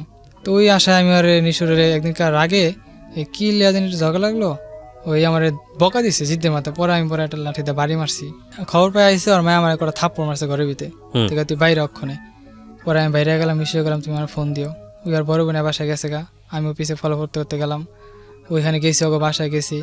ওকে বাসায় যে গেট খুলছে, গেট বাড়িতে মানে গেট খুলছে, তো যাতে গেট সিটকিন না লাগাতে পারি, কারণ আগে আমি হাত ঢুকাই দিছি। হাত ঢুকাতে আমার ওই যে অনেক জোরে একটা চাপ দিছে, এই জায়গায় আমি হাড্ডিতে ব্যথা পেয়েছি, আমার এই ব্যথাটা এখনো মাঝে মাঝে ওঠে। তো ঘরে গেলাম, মিশিয়ে গেলাম, তুমি চলো আজকে তোমার আমি জামগা। মিশিও রাজি, সবাই রাজি। ওনার মায় আমারে এই অনেক থাপড়াইতেছে, অনেক মারতেছে, তারপরে একটা লাঠি দিয়ে বাড়ি মারছে, বাড়িটা আমার গাড়ির উপরে পড়ছে। ওই ব্যথায় আমি অনেক চিখের বেড়া কাঁদছি। পরে নিজের মাথায় নিজের জিদ দিয়ে গেট ওয়ালের ভিতরে 4-5টা বাড়ি মারছি মাথা। পরে ওর অন্য ঘরে নিয়ে আটকায় রাখছে। পরে ওই দিনকার জোর করে লয়ে আমি গেছি গা, লয়ে গেছি, কারণ কই যাবো, ঘুরতাছি গাড়তাছি, লাস্টে ওই মোস্তফার লাগে আবার যোগাযোগ করছি। হ্যাঁ আমার বুঝায় হনে আবার পাঠাইলো। ওর মেয়ে আমার ফোন দেয়, আমি নারী নির্যাতন মামলা দেবো তোর নামে, ঠিক আছে নারী নির্যাতন মামলা দিয়ে আপনি। পরে ওর বোন একটু ভালো ছিল, তো ওর বোনের বাসা আমার 20 দিন ডাকছে। তো ওই 20 দিনের বাসা থাকলাম। ফেব্রুয়ারির 1 তারিখে পাশের ঘর খালি হয়েছে, ওই ঘরে আমি ঢুকছি। ওর বিয়ে করলাম, হুজুর দিয়া বিয়ে বসলাম। তখন টাকা পয়সা ছিল না, টাকা কই পাবো আমি। পরে যে আমার যে একটা ফ্রেন্ড আছে না, ও হাফেজ ছিল, ও মানে কলমা টলমা পরে ওই নিয়মকরণ দিয়া আর বিয়ে পড়ায় দিছে। কইছে বিয়ে, আমি জিজ্ঞাসা বিয়ে ফরজ হয়েছে, ফরজ হয়েছে। পরে বিয়ে পড়াইছে, ওইভাবে চলতেছি, টাকা নাই, খাইতে পারি না, কি করুম। পরে ওকে বাড়ির সামনে নিচে দাঁড়ায় আমি চিন্তা করতেছি কি করুম। পরে একটা রিক্সাওয়ালার সাথে আমার দেখা হইলো।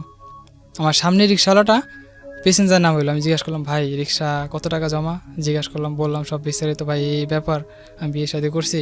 ও আমার গুলো ভাই রিক্সা চালালে কোনো ঘরে কোনো অভাব থাকে না, লজ্জা শরম ফালা। ওই এলাকার বাইরে একটা রিক্সা গ্যারেজ ছিল, আমি সেই গ্যারেজে ঢুকলাম। আমার রিক্সা দিব না, অন্য একটা গ্যারেজে গেলাম, ভাই দেন আমারে, আমার এই ব্যাপার অনেক কষ্ট হইতেছে। আমার বললে আমি খাইতে পারতেছি না, আমার বউ না খায়া থাকে। পরে ওই গ্যারেজের ম্যানেজারটা খুব দেশি ছিল, কয় ঠিক আছে যাও ভাই, তোমার একটা রিক্সা দিমু আমি। ওই রিক্সা আমি প্রথমে একটা খ্যাপ মারছিলাম আপনার গুলিস্থান থেকে তাঁতিবাজার মোড় পর্যন্ত 20 টাকা দিছে। ওইখান থেকে আবার লক্ষ্মীবাজার একটা স্টুডেন্ট খ্যাপ নিলাম, ওইখানে 20 টাকা দিছে। এই 40 টাকা খ্যাপ মাইরা আমি দিয়ে আর খাড়াইতে পারি না, আমার ভিতরটা শুকায় গেছে গা। পরে পানি খেলাম 4-5 গ্লাস, খাইয়া অনেক সুন্দর পড়েছি। একটা রিক্সা এলাকায়, বাবা তুমি কান্দো কে, কইতে পারি না যে আমি বিয়ে করছি এই বয়সে। 360 টাকা হয়েছে আমার কাছে তখন। চলে গেছি 60 টাকা রিক্সা জমা দিয়া, হাত মুখ দিয়া ফেরি স্টেশনে চলে আসে, মিশতে বুঝতে না পারে। ওরি দিয়া চাইল ডাইল মোটামুটি 2-4 দিন চলার মতো সবকিছু করে আলাইছি। পরে এই রিক্সা চালাইতাছি 9 মাস রিক্সা চালা আমি কালা ভূত হয়ে গেছি গা। ধর আমি বুক কইতাম রোহিতের কাজ করি, তো এই অবস্থা। তারপরে এর ভিতরে ওর একটা প্রাণের চাকরি পেয়েছি আবার, রিক্সাওয়ালা কথা কইতে প্রাণের দুধ বেছে কথা কইতে ওই চাকরি নিয়ে আনিছি, 9,000 টাকা বেতন দিব। চলতাছি এর ভিতরেই ওর পেটে একটা বাচ্চা এসে পড়ে, অ্যাক্সিডেন্ট, কোনো প্ল্যান প্রোগ্রাম ছিল না। ওকে, সেই বাচ্চা আসা পরে ওনার মায় পুরা বাই তার বাচ্চারা কিভাবে ফালাই দিব। আমি কি তুমি তোমার বিবাহিত স্ত্রী হয়ে থাকো, আর যদি আমাকে তোমার স্বামী হিসাবে মানো, তাহলে আমার কথাই শুনবা তুমি। ওইভাবেই ফাইনাল, বাচ্চা ফালাইবো না। এই প্রায় 8 মাস 9 মাস হওয়ার পর থেকে আমার মার লাগে একটা মিল হয়ে গেল গা। মিল হয়ে যাওয়ানে তখন ওর মারে আমার একটু দেখলো, কথাবার্তা কয়। তখন ওর বাড়িতে আমার ভিতরে একটা ফাটল ধরাইয়া দিল। পরে ওর মায় আমার কাছ থেকে নিয়ে গেল, মানে আমারই যাইতে দেয় না। পরে আমি গেছি মতো আমার এই ক্রিকেট খেলার স্টাম্প ফেলে দিয়ে আমার অনেক এগুলো অনেক মারছে। প্রায় অনেক দিন পর বিছনা ছিলাম। ওর মায়, আমি আমার বউয়ের কাছে গেছি দেখা। ওকে, ওকে যে বিয়ে করেছেন এটা কি আপনার ফ্যামিলিতে জানে, মানে আপনার বাবা মা জানে? জানতো, কিন্তু কেউ ছিল না, নিজস্ব লোক। তারপর আমি এখান থেকে আমি কাঁদতে চলে গেছি গা। তখন বাচ্চা হইব ডেলিভারি, তখন আমার ছোট বোন ওই যে তুলি আমার ফোন দিয়ে, রাসেল ভাই এই ব্যাপার মিশুতে হাসপাতালে। পরে এর ভিতরে ওর মার একটু ক্রাইম ছিল, সেটা আমি বলবো না। পরে এটা যে কোনো একটা কারণে পুলিশ র্যাব ধরে নিয়ে গেল ওর মারে। ওই আমার বাচ্চা হইলো, ওর মায়ে রোজার 20 দিনের দিন ছাড়া পাইয়া আমার আবার মারছে স্টাম্প দেওয়া। তারপর আমি সাথে সাথে ওর মার বাসায় পুলিশ নিয়ে গেছি। পুলিশের সামনে ওরা জিজ্ঞেসে তুই ওর ভাত খাবি, আমার কাছে না আমি ওর ভাত খাবো না। পরে আমি নাই মায়া পড়ছি। 2 দিন পরে আমার ফোন দিছে আপনার গললান 1 ঘন্টার ভিতরে। তখন আমি রিক্সা চালাইতেছি সদরকারে, 1 ঘন্টাতে গললান। তখন টাকা ছিল প্রায় 1,500-2,000 টাকা মতো ছিল। পরে ইমার্জেন্সি একটা গন নিলাম 500 টাকা দিয়া, ওরে নিয়ে এলাম। বাচ্চা হইলো, এই বাচ্চা নিয়ে আবার ওর মায় মিললো, আবার আমার কাছ থেকে ওর মায়ের মিশরে লয়ে আয়া পড়লো। বিয়ের ভিতরে বাচ্চা কিন্তু বড় হয়ে গেল, প্রায় 2.5 মাস। তখন এই জিদ করে বাচ্চা আমি পলে দেশে লয়ে গেছি গা। 2.5 মাসের বাচ্চা দেশে না 7 দিন রাখছি। দেখতেছি ছেলেটার খুব কষ্ট হইতেছে, ওরা নিয়ে গেছি। দেখি বাচ্চা টানে নিশা আমার লাগে দেশে আয়া পড়ে, কিন্তু নিশা রাহেনি। আমার ডাইরেক্ট কয় আমি অন্য জায়গায় বিয়া পড়বো, তাও তোর কাছে আমু না। এই কথা হুই না, আমি আবার আয়া পড়ছি হারানের ভয়ে। তখন থেকে মিশু আস্তে আস্তে আমার সরে গেল গা। আবার বুঝাইলাম, আবার আনলাম, কিন্তু আইলো না। পরে তখন পোল্লাটার আমি গেলে আমার কাছে তেমন একটা দেয় না।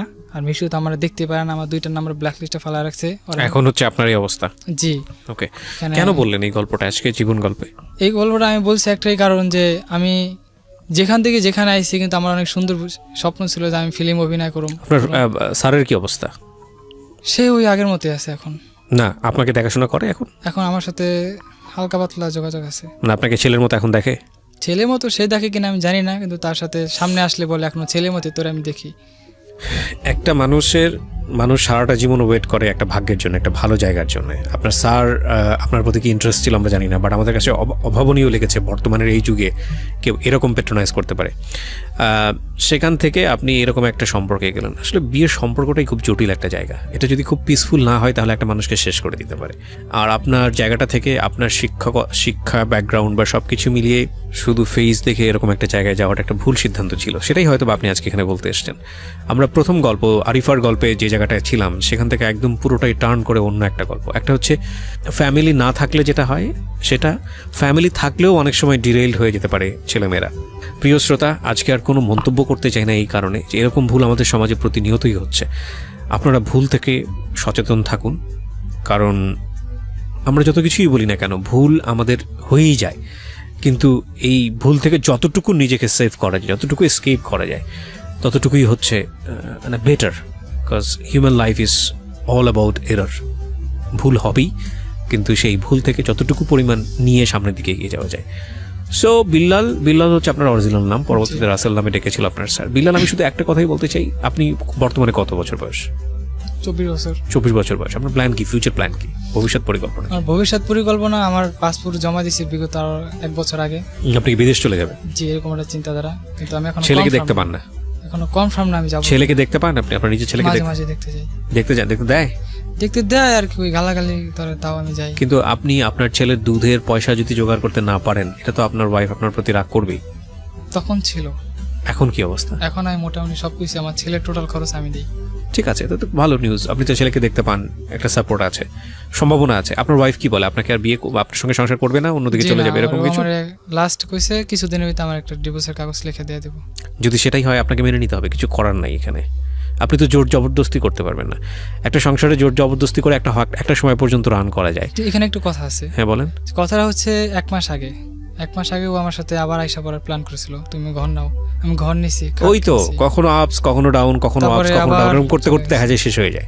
আমি বাড়ি থেকে লাস্ট 20,000 টাকা এনে দিয়েছিলাম। ওই 20,000 টাকা আমি চাইছি, স্যার আমার টাকাটা দিয়ে দেন, বাড়ি থেকে মাই চাইতেছে। ঠিক আছে, তোর আমি 15 তারিখে 10,000 টাকা দেবো, আর 10,000 তুই তো নিয়ে ভাঙ্গি খেয়াল আইসিস। আচ্ছা ঠিক আছে, সেই 10,000 দিব। আর আমি বলছি দেখো চল আমরা বাইকা জায়গা, তুমি যদি পারো কিছু নিও, না পারলে নাই, কিন্তু তুমি শুধু পড়ার জন্য 1-2 পিস 3 পিস নিয়ে নিও। কই যাবা? আমার খালাতো বোন আছে, ও দিনাজপুরে থাকে, আমার আপন খালাতো বোন, তার সাথে যোগাযোগ করে চলে যাব। সেখানে যা কয়েকদিন থেকে একটা ওইখানে যা বিয়ে করে একটা কাজের একটা কর্ম তৈরি করে তারপর আমরা ঢাকায় আসুম। সে এক পর্যায়ে রাজি হয় না, না আমি যাবো না, আমি যাইতে পারবো না, আমার মায়ের থুয়া, আমার মায় আমার অনেক ভালোবাসে, আমার মায় অনেক কষ্ট পাইবো, তাই এখন কি করবা? তাই আমাকে বাদ দিয়ে দাও। কোনা আমি আপনারও ছাড়তে পারবো না, নিশু বলে। তো আমার বুঝেলো, দেখেন ধৈর্য ধরেন, দেখে কি হয়। আমি আবার মাথাটা নিটোল করে ভাবলাম, দেখি কোন অঙ্কের পানি কমিন যায়। তারপরে তার বাসায় টোটালি আবার আসা যাওয়া শুরু হয়ে গেল। তার মা হঠাৎ করে কিভাবে জানি ঠান্ডা হয়ে গেল। পরে শুনছি যে আমার স্যারে তারে বুঝায় বাজায় রাজি করেছে যে আমার সাথে বিয়ে দেবো ফাইনাল। তখন তার ডিভোর্সটা, তারপরে আমার স্যারে ওই ভাগ্নির বাসায় গেছিল, যেই ছেলের সাথে ওর বিয়ে হয়েছিল, যেখানে গেছিল এখান থেকে শোনাশুনি হইতেছে, যদি কোনো রকম শুনি তাহলে এখন আমি একটা মামলা দিয়ে দেবো। এটা আবার আমার স্যারে বাপ হ্যাঁ আবার হ্যাঁ ভাগ্নিরে কইছে, নিশুর আম্মারে কয়, মামা আপনি ভাইবেন না আমি এত কাঁচা কাম করুম, আমি করলে পাকাই করুম। এমন পর্যায়ে এরপর আগে এক জায়গায় ভাড়া ছিলাম, ভাড়াটা ছাইরা ওগো বাড়ির পাশে আয় পড়লাম ভাড়া। তখন ওর মায় আমার সাথে আর আমার স্যারের সম্পর্কের ভিতরে এমন একটা ফাটল ধরাই দিল, মানে তারও আমি দেখতে পাই না, সেও আমার দেখতে পারে না। তারা আমি একরকম গালাগালি বন্ধ করছি, হাত দিয়ে ধাক্কা পর্যন্ত দিয়েছি, এই নিশুরে গালাগালি করতে দেখা। আমি ওরা করতাম, তুমি মারে গেলেও কে লেগা, আমি ওরে বিয়ে করো, তুমি ঠেকা রাখতে পারবা, আমি ওরে বিয়ে করো, আমি তোমার লাগে কথা কো না, তুমি তোমার মতো যাও গা। তো হ্যাঁ আবার হ্যাঁ আর এক বাইক নিয়ে ফোন দিচ্ছে, দেখ এই ব্যাপার, তুই আরে খাওয়াস লস পিন্দোস, তোরে ধাক্কা দিল কি মনে করা, তাই বাদ দেওয়া দে, ছাড়ে রেখে দেওয়া দে। পরে হ্যাঁ কিছু কয়নি, হ্যাঁ ফোন কাইটা নিজে নেমে গেছে, আমি ঘরে ব্যাগেট লাগা চুপ পেয়ে কামড়তেছি, কি করুম। তখন আমার তো আর কোনো কিছু সহ্য হইতেছে না, মনের ভিতরে অনেক অস্থিরতা উঠে আছে গা, জিনিসটা এত কিছু হয়ে গেল গা। তারপরে ওর লাগে যোগাযোগ করতে পারতেছি না, আমার ফোনটা নিয়ে ভেঙে লাইছে স্যারে নিয়ে, যোগাযোগ করতে পারছি না, হাতে ফোনই নেই, এখন আমি কী করুম। পরে এই স্যারের যখন আর বাসায় গেল একদিনকা, আর মাইয়ারে দেখতে গেছে, অনেক দিন ধরে বাড়িতে যায় না। তো এর ভিতরেই আমি ওর বাড়ি কেটে যা খাড়াই রয়েছি, নিশুকে বাড়ি কেটে যা খাড়াইছি, নিশুর দেখিনি পাই, মাঝে মাঝে ও ছাদে আয়, ওই অপেক্ষা আছে দেখিনি আয়। পরে দেখছে আমারে, পরে আমি আমার তো ফোন নাই, কীভাবে তোমার সাথে আমি যোগাযোগ করবো, পারতেছি না, মানে কান্দে কান্দে করতেছি। রাস্তার হইতে মানুষ আমার দিকে তাকায় রয়েছে, আমি কান্দাছি ওর দিকে তাকায়। পরে আমার আরেকজন ছেলে ডাক দেখা, এই তুমি কান্দো কে? আমি কি এমনি।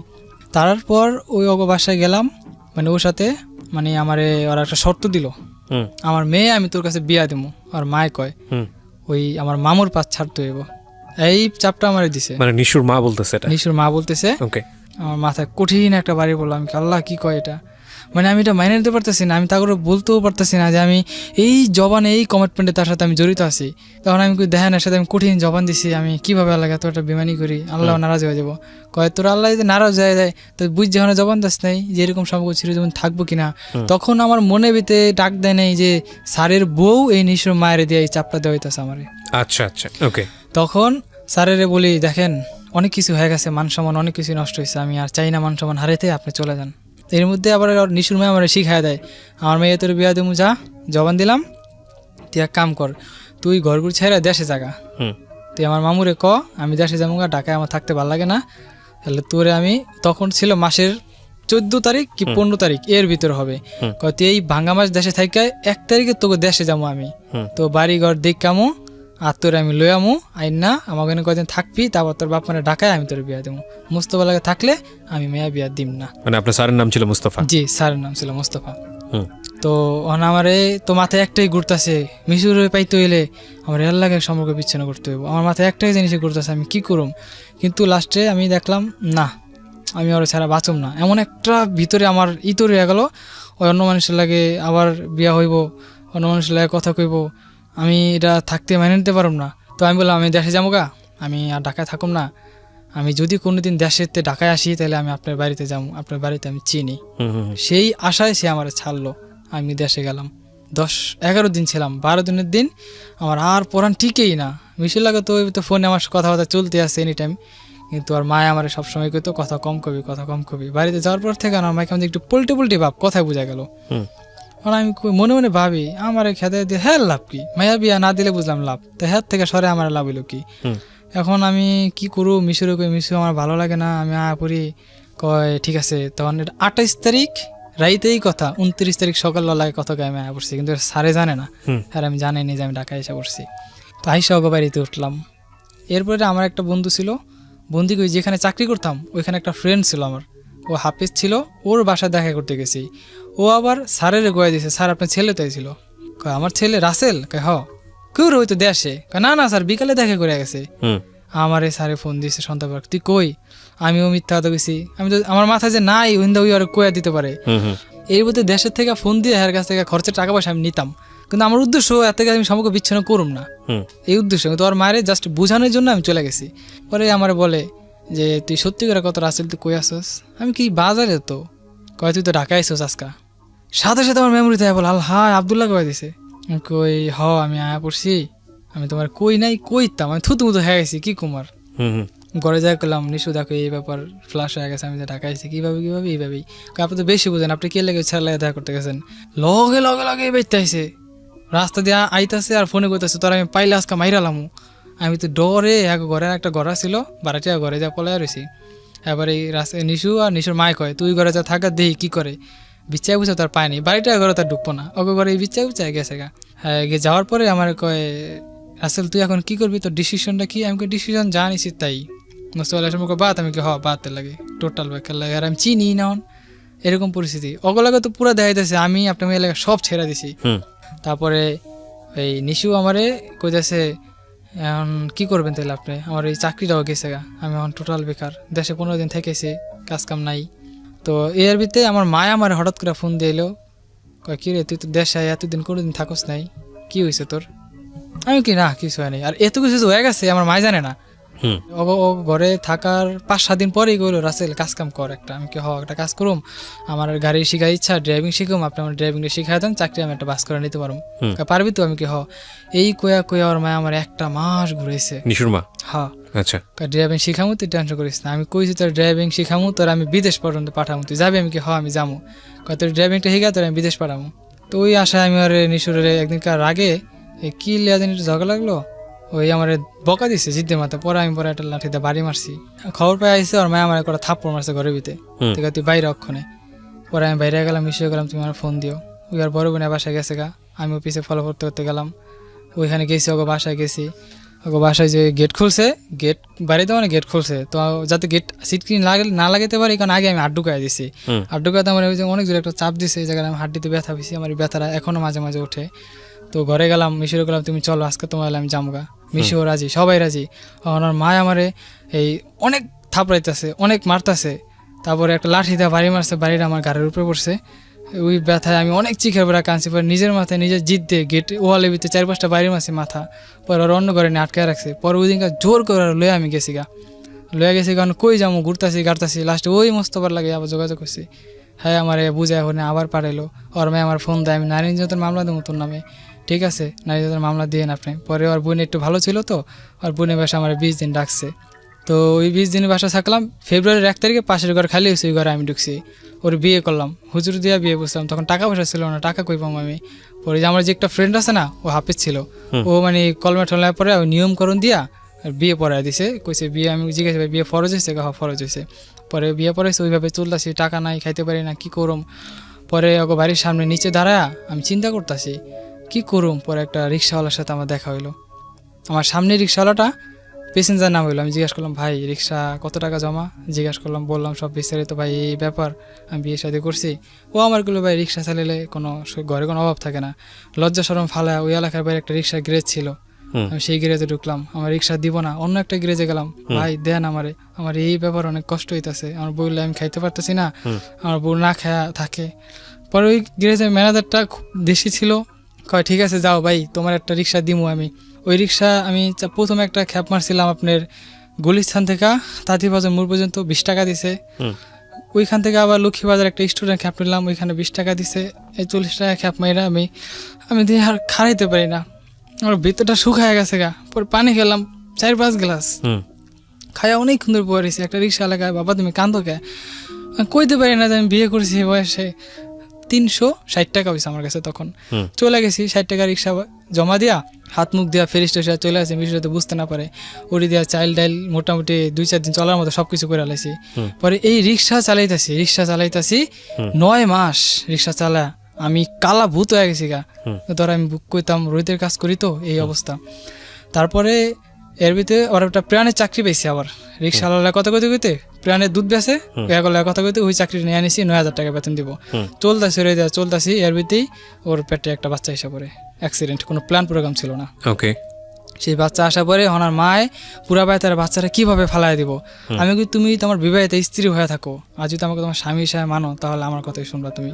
ওইভাবেই ফাইনাল, বাচ্চা ফালাইব না। এই প্রায় 8-9 মাস হওয়ার পর থেকে আমার মার লাগে একটা মিল হয়ে গেল গা। মিল হয়ে যাওয়ানে তখন ওর মারে আমার একটু দেখলো, কথাবার্তা কয়। তখন ওর বাড়িতে আমার ভিতরে একটা ফাটল ধরাই দিল। পরে ওর মায় আমার কাছ থেকে নিয়ে গেল, মানে আমারই যাইতে দেয় না। পরে আমি গেছি মতো আমার এই ক্রিকেট খেলার স্টাম্প ফেলে দিয়ে আমার অনেক এগুলো অনেক মারছে। প্রায় অনেক দিন পর্যন্ত বিছনায় ছিলাম। ওর মায়, আমি আমার বউয়ের কাছে গেছি দেখা। ওকে। ও যে বিয়ে করেছেন এটা কি আপনার ফ্যামিলিতে জানে, মানে আপনার বাবা মা জানে? জানতো, কিন্তু কেউ ছিল না, নিজস্ব লোক। তারপর আমি এখান থেকে আমি কাঁদতে চলে গেছি গা। তখন বাচ্চা হইব ডেলিভারি, তখন আমার ছোট বোন ওই যে তুলি আমার ফোন দিয়ে, রাসেল ভাই এই ব্যাপার মিশুতে হাসপাতালে। পরে এর ভিতরে ওর মার একটু ক্রাইম ছিল, সেটা আমি বলবো না। পরে এটা যে কোনো একটা কারণে পুলিশ র্যাব ধরে নিয়ে গেল ওর মারে। ওই আমার বাচ্চা হইলো, ওর মায়ে রোজার 20 দিনের দিন ছাড়া পাইয়া আমার আবার মারছে স্টাম্প দেওয়া। তারপর আমি সাথে ওর মার বাসায় পুলিশ নিয়ে গেছি। পুলিশের সামনে ওরা জিজ্ঞেসে তুই ওর ভাত খাবি? আমার কাছে না, আমি ওর ভাত খাবো না। পরে আমি নাই মায়া পড়ছি। 2 দিন পরে আমার ফোন দিছে আপনার গললান 1 ঘন্টার ভিতরে। তখন আমি রিক্সা চালাইতেছি সদরকারে, 1 ঘন্টাতে গললান। তখন টাকা ছিল প্রায় 1,500 টাকা মতো ছিল। পরে ইমার্জেন্সি একটা গন নিলাম 500 টাকা দিয়া, ওরে নিয়ে এলাম। বাচ্চা হইলো, এই বাচ্চা নিয়ে আবার ওর মায় মিললো, আবার আমার কাছ থেকে ওর মায়ের মিশরে লয়ে আয়া পড়লো। এর ভিতরে বাচ্চা কিন্তু বড় হয়ে গেল প্রায় 2.5 মাস। তখন এই জিদ করে এই বাচ্চা আমি পলায় দেশে লয়ে গেছি গা। 2.5 মাসের বাচ্চা দেশে না 7 দিন রাখছি, দেখতেছি ছেলেটা খুব কষ্ট হইতেছে, ওরা নিয়ে গেছি, দেখি বাচ্চা টানে নিশা আমার লাগে দেশে পরে, কিন্তু নিশা রাহেনি, আমার ডাইরেক্ট কয় আমি অন্য জায়গায় বিয়া পড়বো, তাও তোর কাছে আমো না, এই কথা হুই না, আমি আবার আয়া পড়ছি হারানের ভয়ে। তখন থেকে মিশু আস্তে আস্তে আমার সরে গেল গা। আবার বুঝাইলাম, আবার আনলাম, কিন্তু আইলো না পরে। তখন পোল্লাটার আমি গেলে আমার কাছে তেমন একটা দেয় না, আর মিশু তো আমার দেখতে পারে না, আমার 2টা নাম্বার ব্ল্যাক লিস্টে ফেলা রাখছে। এখন হচ্ছে আপনার এই অবস্থা? জি। ওকে, কেন বললেন এই গল্পটা আজকে জীবন গল্পে? এই গল্পটা আমি বলছি একটাই কারণ, যে আমি যেখান থেকে যেখানে আইছি, কিন্তু আমার অনেক সুন্দর স্বপ্ন ছিল যে আমি ফিল্ম অভিনয় করব। আপনার স্যারের কি অবস্থা? সে ওই আগের মতোই আছে এখন। না, আপনাকে দেখাশোনা করে এখন? এখন আমার সাথে হালকা পাতলা যোগাযোগ আছে। না, আপনাকে ছেলের মতো এখন দেখে? ছেলের মতো সে দেখে কিনা আমি জানি না, কিন্তু তার সাথে সামনে আসলে বলে এখনো ছেলের মতো তোর আমি দেখি। একটা মানুষ সারাটা জীবন ওয়েট করে একটা ভাগ্যের জন্য, একটা ভালো জায়গার জন্য। আপনার স্যার আপনার প্রতি কি ইন্টারেস্ট ছিল আমরা জানি না, বাট আমাদের কাছে অভাবনীয় লেগেছে বর্তমানের এই যুগে কেউ এরকম পেট্রোনাইজ করতে পারে। সেখান থেকে আপনি এরকম একটা সম্পর্কে গেলেন। আসলে বিয়ের সম্পর্কটাই খুব জটিল একটা জায়গা। এটা যদি খুব পিসফুল না হয় তাহলে একটা মানুষকে শেষ করে দিতে পারে। আর আপনার জায়গাটা থেকে আপনার শিক্ষা ব্যাকগ্রাউন্ড বা সব কিছু মিলিয়ে শুধু ফেস দেখে এরকম একটা জায়গায় যাওয়াটা একটা ভুল সিদ্ধান্ত ছিল। সেটাই হয়তো আপনি আজকে এখানে বলতে এসেছেন। আমরা প্রথম গল্প আরিফার গল্পে যে জায়গাটায় ছিলাম সেখান থেকে একদম পুরোটাই টার্ন করে অন্য একটা গল্প। একটা হচ্ছে ফ্যামিলি না থাকলে যেটা হয় সেটা, ফ্যামিলি থাকলেও অনেক সময় ডিরেইলড হয়ে যেতে পারে ছেলেমেয়েরা। প্রিয় শ্রোতা, আজকে আর কোনো মন্তব্য করতে চাই না এই কারণে যে এরকম ভুল আমাদের সমাজে প্রতিনিয়তই হচ্ছে। আপনারা ভুল থেকে সচেতন থাকুন, কারণ আমরা যত কিছুই বলি না কেন ভুল আমাদের হয়েই যায়, কিন্তু এই ভুল থেকে যতটুকু নিজেকে সেভ করা যায়, যতটুকু এসকেপ করা যায়, ততটুকুই হচ্ছে মানে better. Because human life is all about error. ভুল হবেই, কিন্তু সেই ভুল থেকে যতটুকু পরিমাণ নিয়ে সামনের দিকে এগিয়ে যাওয়া যায়। সো বিল্লাল হচ্ছে আপনার অরিজিনাল নাম, পরবর্তীতে রাসেল নামে ডেকেছিল আপনার স্যার। বিল্লাল, আমি শুধু একটা কথাই বলতে চাই, আপনি বর্তমানে কত বছর বয়স? 24 বছর। 24 বছর বয়স। আপনার প্ল্যান কি, ফিউচার প্ল্যান কি, ভবিষ্যৎ পরিকল্পনা? আমার ভবিষ্যৎ পরিকল্পনা, আমার পাসপোর্ট জমা দিয়েছি বিগত 1 বছর আগে। আপনি কি বিদেশ চলে যাবেন? জি, এরকম একটা চিন্তাধারা, কিন্তু আমি এখন ছেলেকে দেখতে পান না? এখনো কনফার্ম না আমি যাব। ছেলেকে দেখতে পান আপনি? আপনার নিজের ছেলেকে মাঝে মাঝে দেখতে যাই। দেখতে যান? দেখতে দেয় আর কি, ওই গালাগালি করে তাও আমি যাই। কিন্তু আপনি আপনার ছেলের দুধের পয়সা যদি জোগাড় করতে না পারেন, এটা তো আপনার ওয়াইফ আপনার প্রতি রাগ করবেই। তখন ছিল। এখন কি অবস্থা? এখন আমি মোটামুটি সবকিছু, আমার ছেলের টোটাল খরচ আমি দিই।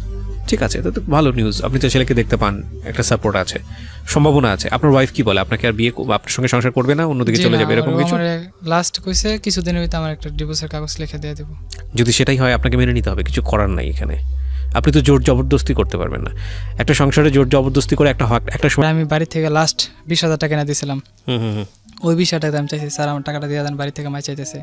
ঠিক আছে, তোর আমি 15 তারিখে 10,000 টাকা দেবো, আর 10,000 তুই তো নিয়ে ভাঙ্গি খেয়াল আইসিস। আচ্ছা ঠিক আছে, সেই 10,000 দিব। আর আমি বলছি দেখো চল আমরা বাইকা জায়গা, তুমি যদি পারো কিছু নিও, না পারলে নাই, কিন্তু তুমি শুধু পড়ার জন্য 1-2 পিস 3 পিস নিয়ে নিও। কই যাবা? আমার খালাতো বোন আছে, ও দিনাজপুরে থাকে, আমার আপন খালাতো বোন, তার সাথে যোগাযোগ করে চলে যাব। সেখানে যা কদিন থেকে একটা ওইখানে যা বিয়ে করে একটা কাজের একটা কর্ম তৈরি করে তারপর আমরা ঢাকায় আসুম। সে এক পর্যায়ে রাজি হয় না, না আমি যাবো না, আমি যাইতে পারবো না, আমার মায়ের থুয়ে, আমার মায় আমার অনেক ভালোবাসে, আমার মায় অনেক কষ্ট পাইবো, তাই এখন কি করবা, তাই আমাকে বাদ দিয়ে দাও। কোনা আমি আপনারও ছাড়তে পারবো না, নিশু বলে। তো আমার বুঝেলো, দেখেন ধৈর্য ধরেন, দেখে কি হয়। আমি আবার মাথাটা নিটোল করে ভাবলাম, দেখি কোন কৃপানে কমিন যায়। তারপরে তার বাসায় টোটালি আবার আসা যাওয়া শুরু হয়ে গেল গা। তার মা হঠাৎ করে কিভাবে জানি ঠান্ডা হয়ে গেল। পরে শুনছি যে আমার স্যারে তারে বুঝায় বাজায় রাজি করেছে যে আমার সাথে বিয়ে দেবো ফাইনাল। তখন তার ডিভোর্সটা, তারপরে আমার স্যারে ওই ভাগ্নির বাসায় গেছিল, যেই ছেলের সাথে ওর বিয়ে হয়েছিল, যেখানে গেছিল এখান থেকে শোনাশুনি হইতেছে, যদি কোনো রকম শুনি তাহলে ওখানে আমি একটা মামলা দিয়ে দেবো। এটা আবার আমার স্যারে বাপ হ্যাঁ আবার হ্যাঁ ভাগ্নিরে কইছে, নিশুর আম্মারে কয়, মামা আপনি ভাইবেন না আমি এত কাঁচা কাম করুম, আমি করলে পাকাই করুম। এমন পর্যায়ে এরপর আগে এক জায়গায় ভাড়া ছিলাম, ভাড়াটা ছাইরা ওগো বাড়ির পাশে আয় পড়লাম ভাড়া। তখন ওর মায় আমার সাথে আর আমার স্যারের সম্পর্কের ভিতরে এমন একটা ফাটল ধরাই দিল, মানে তারও আমি দেখতে পাই না, সেও আমার দেখতে পারে না।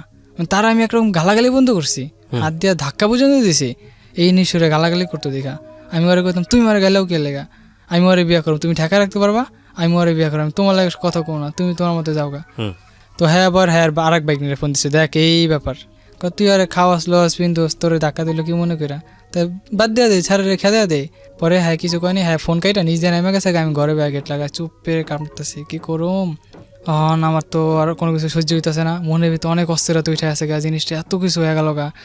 তারপরে ওর লাগে যোগাযোগ করতে পারতেছি না, আমার ফোনটা নিয়ে ভেঙে লাইছে স্যারে নিয়ে, যোগাযোগ করতে পারছি না, তো ফোনই নেই, এখন আমি কী করুম। পরে এই স্যারের যখন আর বাসায় গেল একদিনকা, আর মাইয়ারে দেখতে গেছে, অনেক দিন ধরে বাড়িতে যায় না।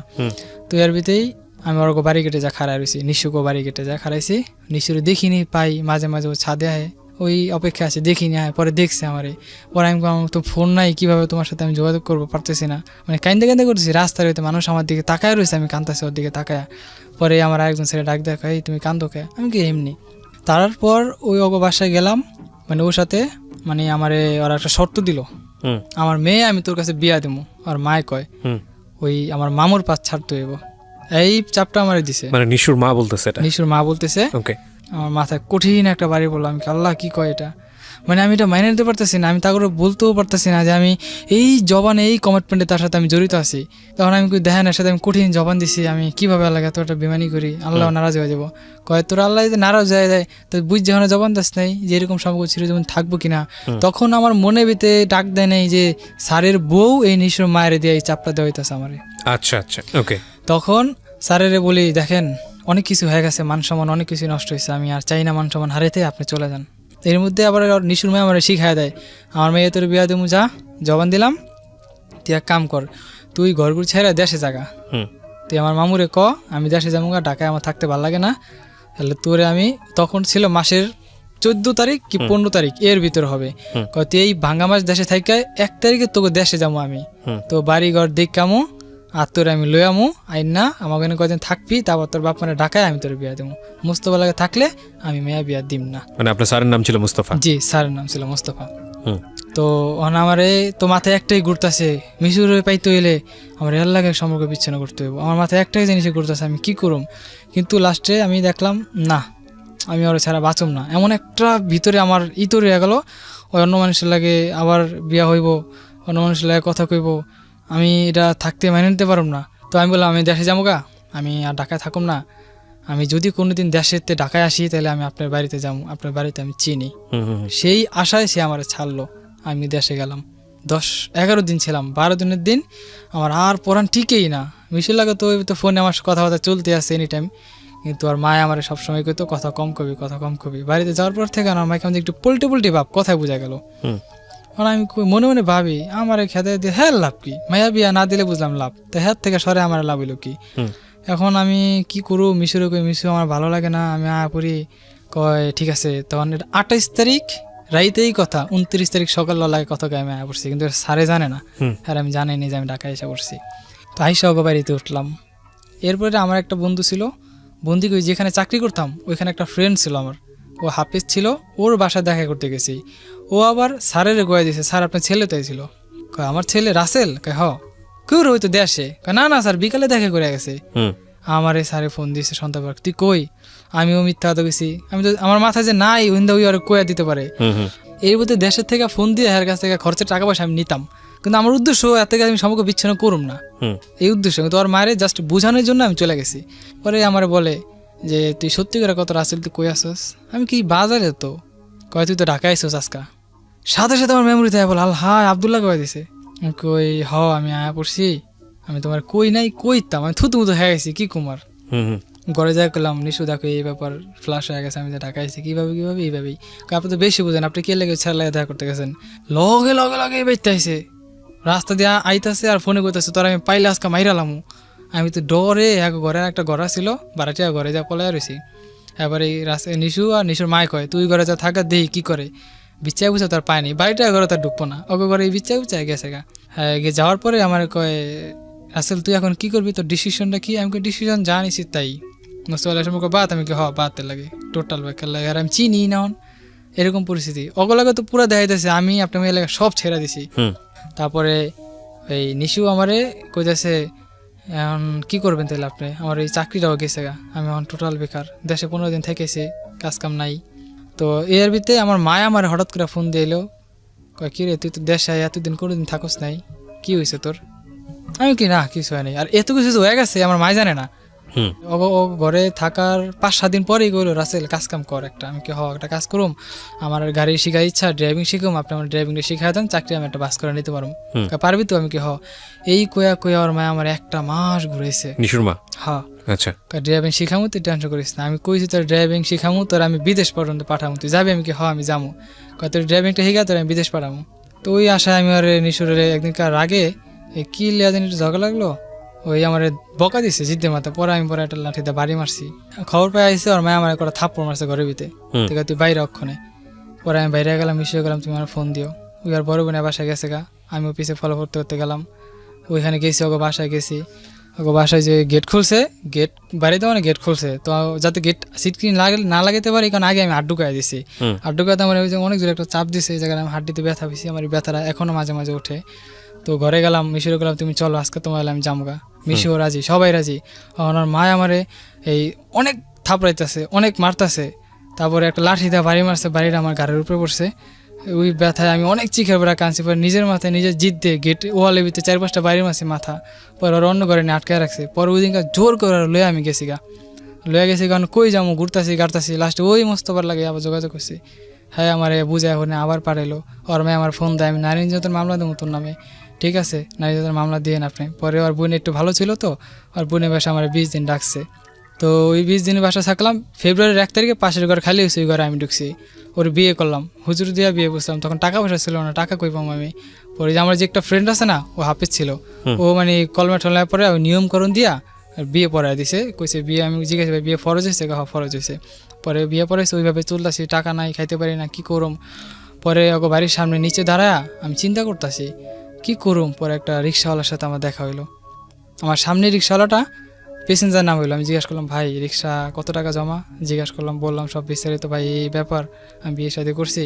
ও আমার গুলো, ভাই রিক্সা চালাইলে ঘরে কোনো অভাব থাকে না, লজ্জা শরম ফালা। ওই এলাকার বাইরে একটা রিক্সা গ্যারেজ ছিল, আমি সেই গ্যারেজে ঢুকলাম। আমার রিক্সা দিব না, অন্য একটা গ্যারেজে গেলাম। ভাই দেন আমারে, আমার এই ব্যাপার অনেক কষ্ট হইতেছে। আমার বললে আমি খাইতে পারতেছি না, আমার বউ না খায়া থাকে। পরে ওই গ্যারেজের ম্যানেজারটা দেশি ছিল, কয় ঠিক আছে যাও ভাই, তোমার একটা রিক্সা দিমু আমি।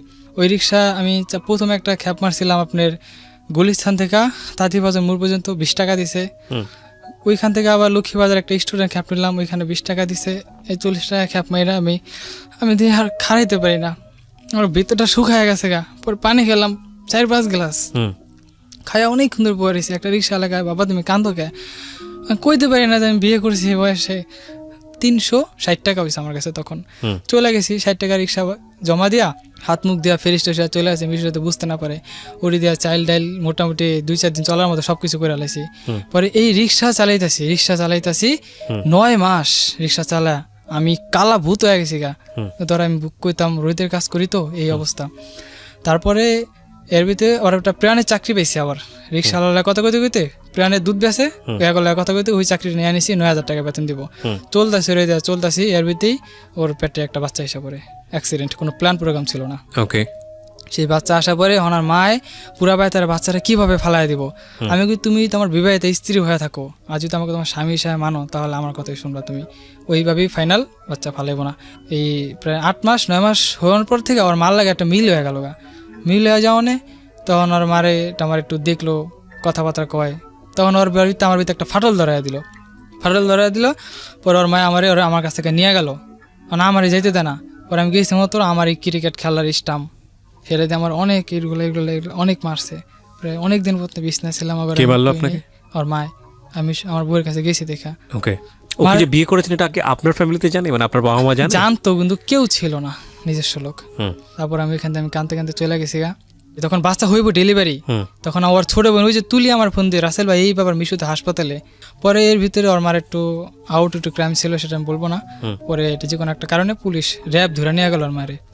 ওই আমার বাচ্চা হইলো, ওর মায়ে রোজার 20 দিনের দিন ছাড়া পাইয়া আমার আবার মারছে স্টাম্প দেওয়া। তারপর আমি সাথে সাথে ওর মার বাসায় পুলিশ নিয়ে গেছি। পুলিশের সামনে ওরা জিজ্ঞেস তুই ওর ভাত খাবি? আমার কাছে না, আমি ওর ভাত খামো না। পরে আমি নাই মায়া পড়ছি। 2 দিন পরে আমার ফোন দিছে আপনার গললান 1 ঘন্টার ভিতরে। তখন আমি রিক্সা চালাইতেছি সদরকারে, 1 ঘন্টাতে গললান। তখন টাকা ছিল প্রায় 1,500 টাকা মতো ছিল। পরে ইমার্জেন্সি একটা গন নিলাম 500 টাকা দিয়া, ওরে নিয়ে এলাম। বাচ্চা হইলো, এই বাচ্চা নিয়ে আবার ওর মায় মিললো, আবার আমার কাছ থেকে ওর মায়ের লয়ে আয়া পড়লো, মিশরে লয়ে আয়া পড়লো। এর ভিতরে বাচ্চা কিন্তু বড় হয়ে গেল প্রায় 2.5 মাস। তখন এই জিদ করে বাচ্চা আমি পলে দেশে লয়ে গেছি গা। 2.5 মাসের বাচ্চা দেশে না 7 দিন রাখছি, দেখতেছি ছেলেটার খুব কষ্ট হইতেছে। ওরা নিয়ে গেছি, দেখি বাচ্চা টানে নিশা আমার লাগে দেশে আয়া পড়ে, কিন্তু নিশা রাহেনি। আমার ডাইরেক্ট কয় আমি অন্য জায়গায় বিয়া পড়বো, তাও তোর কাছে আমো না। এই কথা হুই না, আমি আবার আয়া পড়ছি হারানের ভয়ে। তখন থেকে মিশু আস্তে আস্তে আমার সরে গেল গা। আবার বুঝাইলাম, আবার আনলাম, কিন্তু আইলো না পরে। তখন পোল্লাটার আমি গেলে আমার কাছে তেমন একটা দেয় না। আর মিশু তো আমার দেখতে পারে না, আমার 2টা নাম্বার ব্ল্যাক লিস্টে ফেলা রাখছে। এখন হচ্ছে আপনার এই অবস্থা? জি। ওকে, কেন বললেন এই গল্পটা আজকে জীবন গল্পে? এই গল্পটা আমি বলছি একটাই কারণ, যে আমি যেখান থেকে যেখানে আইছি, কিন্তু আমার অনেক সুন্দর স্বপ্ন ছিল যে আমি ফিল্ম অভিনয় করব। আপনার স্যারের কি অবস্থা? সে ওই আগের মতোই আছে এখন। না, আপনাকে দেখাশোনা করে এখন? এখন আমার সাথে হালকা পাতলা যোগাযোগ আছে। না, আপনাকে ছেলের মতো এখন দেখে? ছেলে মতো সে দেখে কিনা আমি জানি না, কিন্তু তার সাথে সামনে আসলে বলে এখনো ছেলে মতো তোরে আমি দেখি।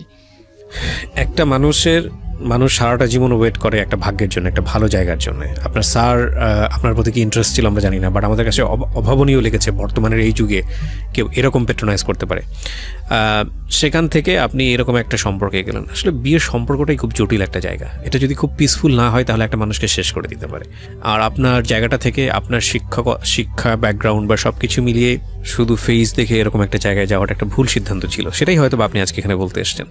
আমরা প্রথম গল্প আরিফার গল্পে যে জায়গাটায় ছিলাম, সেখান থেকে একদম পুরোটাই টার্ন করে অন্য একটা গল্প। একটা হচ্ছে ফ্যামিলি না থাকলে যেটা হয়, সেটা ফ্যামিলি থাকলেও অনেক সময় ডিরেইলড হয়ে যেতে পারে ছেলেমেয়েরা। প্রিয় শ্রোতা, আজকে আর কোনো মন্তব্য করতে চাই না এই কারণে যে এরকম ভুল আমাদের সমাজে প্রতিনিয়তই হচ্ছে। আপনারা ভুল থেকে সচেতন থাকুন, কারণ আমরা যত কিছুই বলি না কেন ভুল আমাদের হয়েই যায়, কিন্তু এই ভুল থেকে যতটুকু নিজেকে সেভ করা যায়, যতটুকু এসকেপ করা যায়, ততটুকুই হচ্ছে মানে better. Because human life is all about error. ভুল হবেই, কিন্তু সেই ভুল থেকে যতটুকু পরিমাণ নিয়ে সামনের দিকে এগিয়ে যাওয়া যায়। সো বিল্লাল হচ্ছে আপনার অরিজিনাল নাম, পরবর্তীতে রাসেল নামে ডেকেছিল আপনার স্যার। বিল্লাল, আমি শুধু একটা কথাই বলতে চাই, আপনি বর্তমানে কত বছর বয়স? 24 বছর। 24 বছর বয়স। আপনার প্ল্যান কি, ফিউচার প্ল্যান কি, ভবিষ্যৎ পরিকল্পনা? আমার ভবিষ্যৎ পরিকল্পনা, আমার পাসপোর্ট জমা দিয়েছি বিগত 1 বছর আগে। আপনি কি বিদেশ চলে যাবেন? জি, এরকম একটা চিন্তাধারা, কিন্তু আমি এখন ছেলেকে দেখতে পান না? এখনো কনফার্ম না আমি যাব। ছেলেকে দেখতে পান আপনি? আপনার নিজের ছেলেকে মাঝে মাঝে দেখতে যাই। দেখতে যান? দেখতে দেয়? দেখতে দেয় আর কি, ওই গালাগালি করে, তাও আমি যাই। কিন্তু আপনি আপনার ছেলের দুধের পয়সা যদি জোগাড় করতে না পারেন, এটা তো আপনার ওয়াইফ আপনার প্রতি রাগ করবেই। তখন ছিল। এখন কি অবস্থা? এখন আমি মোটামুটি সবকিছু, আমার ছেলের টোটাল খরচ আমি দিই। ঠিক আছে, এটা তো ভালো নিউজ। আপনি তো ছেলেকে দেখতে পান, একটা সাপোর্ট আছে, সম্ভাবনা আছে। আপনার ওয়াইফ কি বলে? আপনাকে আর বিয়ে, আপনার সঙ্গে সংসার করবে না, অন্যদিকে চলে যাবে, এরকম কিছু? লাস্ট কইছে কিছুদিনের ভিতরে আমার একটা ডিভোর্সের কাগজ লিখে দিয়ে দেব। যদি সেটাই হয় আপনাকে মেনে নিতে হবে, কিছু করার নাই এখানে। আপনি তো জোর জবরদস্তি করতে পারবেন না। একটা সংসারে জোর জবরদস্তি করে একটা সময় পর্যন্ত রান করা যায়। এখানে একটু কথা আছে। হ্যাঁ বলেন। কথাটা হচ্ছে 1 মাস আগে ও আমার সাথে আবার আইসা পড়ার প্ল্যান করেছিল, তুমি ঘর নাও। আমি ঘর নিছি। ওই তো কখনো আপস, কখনো ডাউন, কখনো আপস, কখনো ডাউন, করতে করতে দেখা যায় শেষ হয়ে যায়।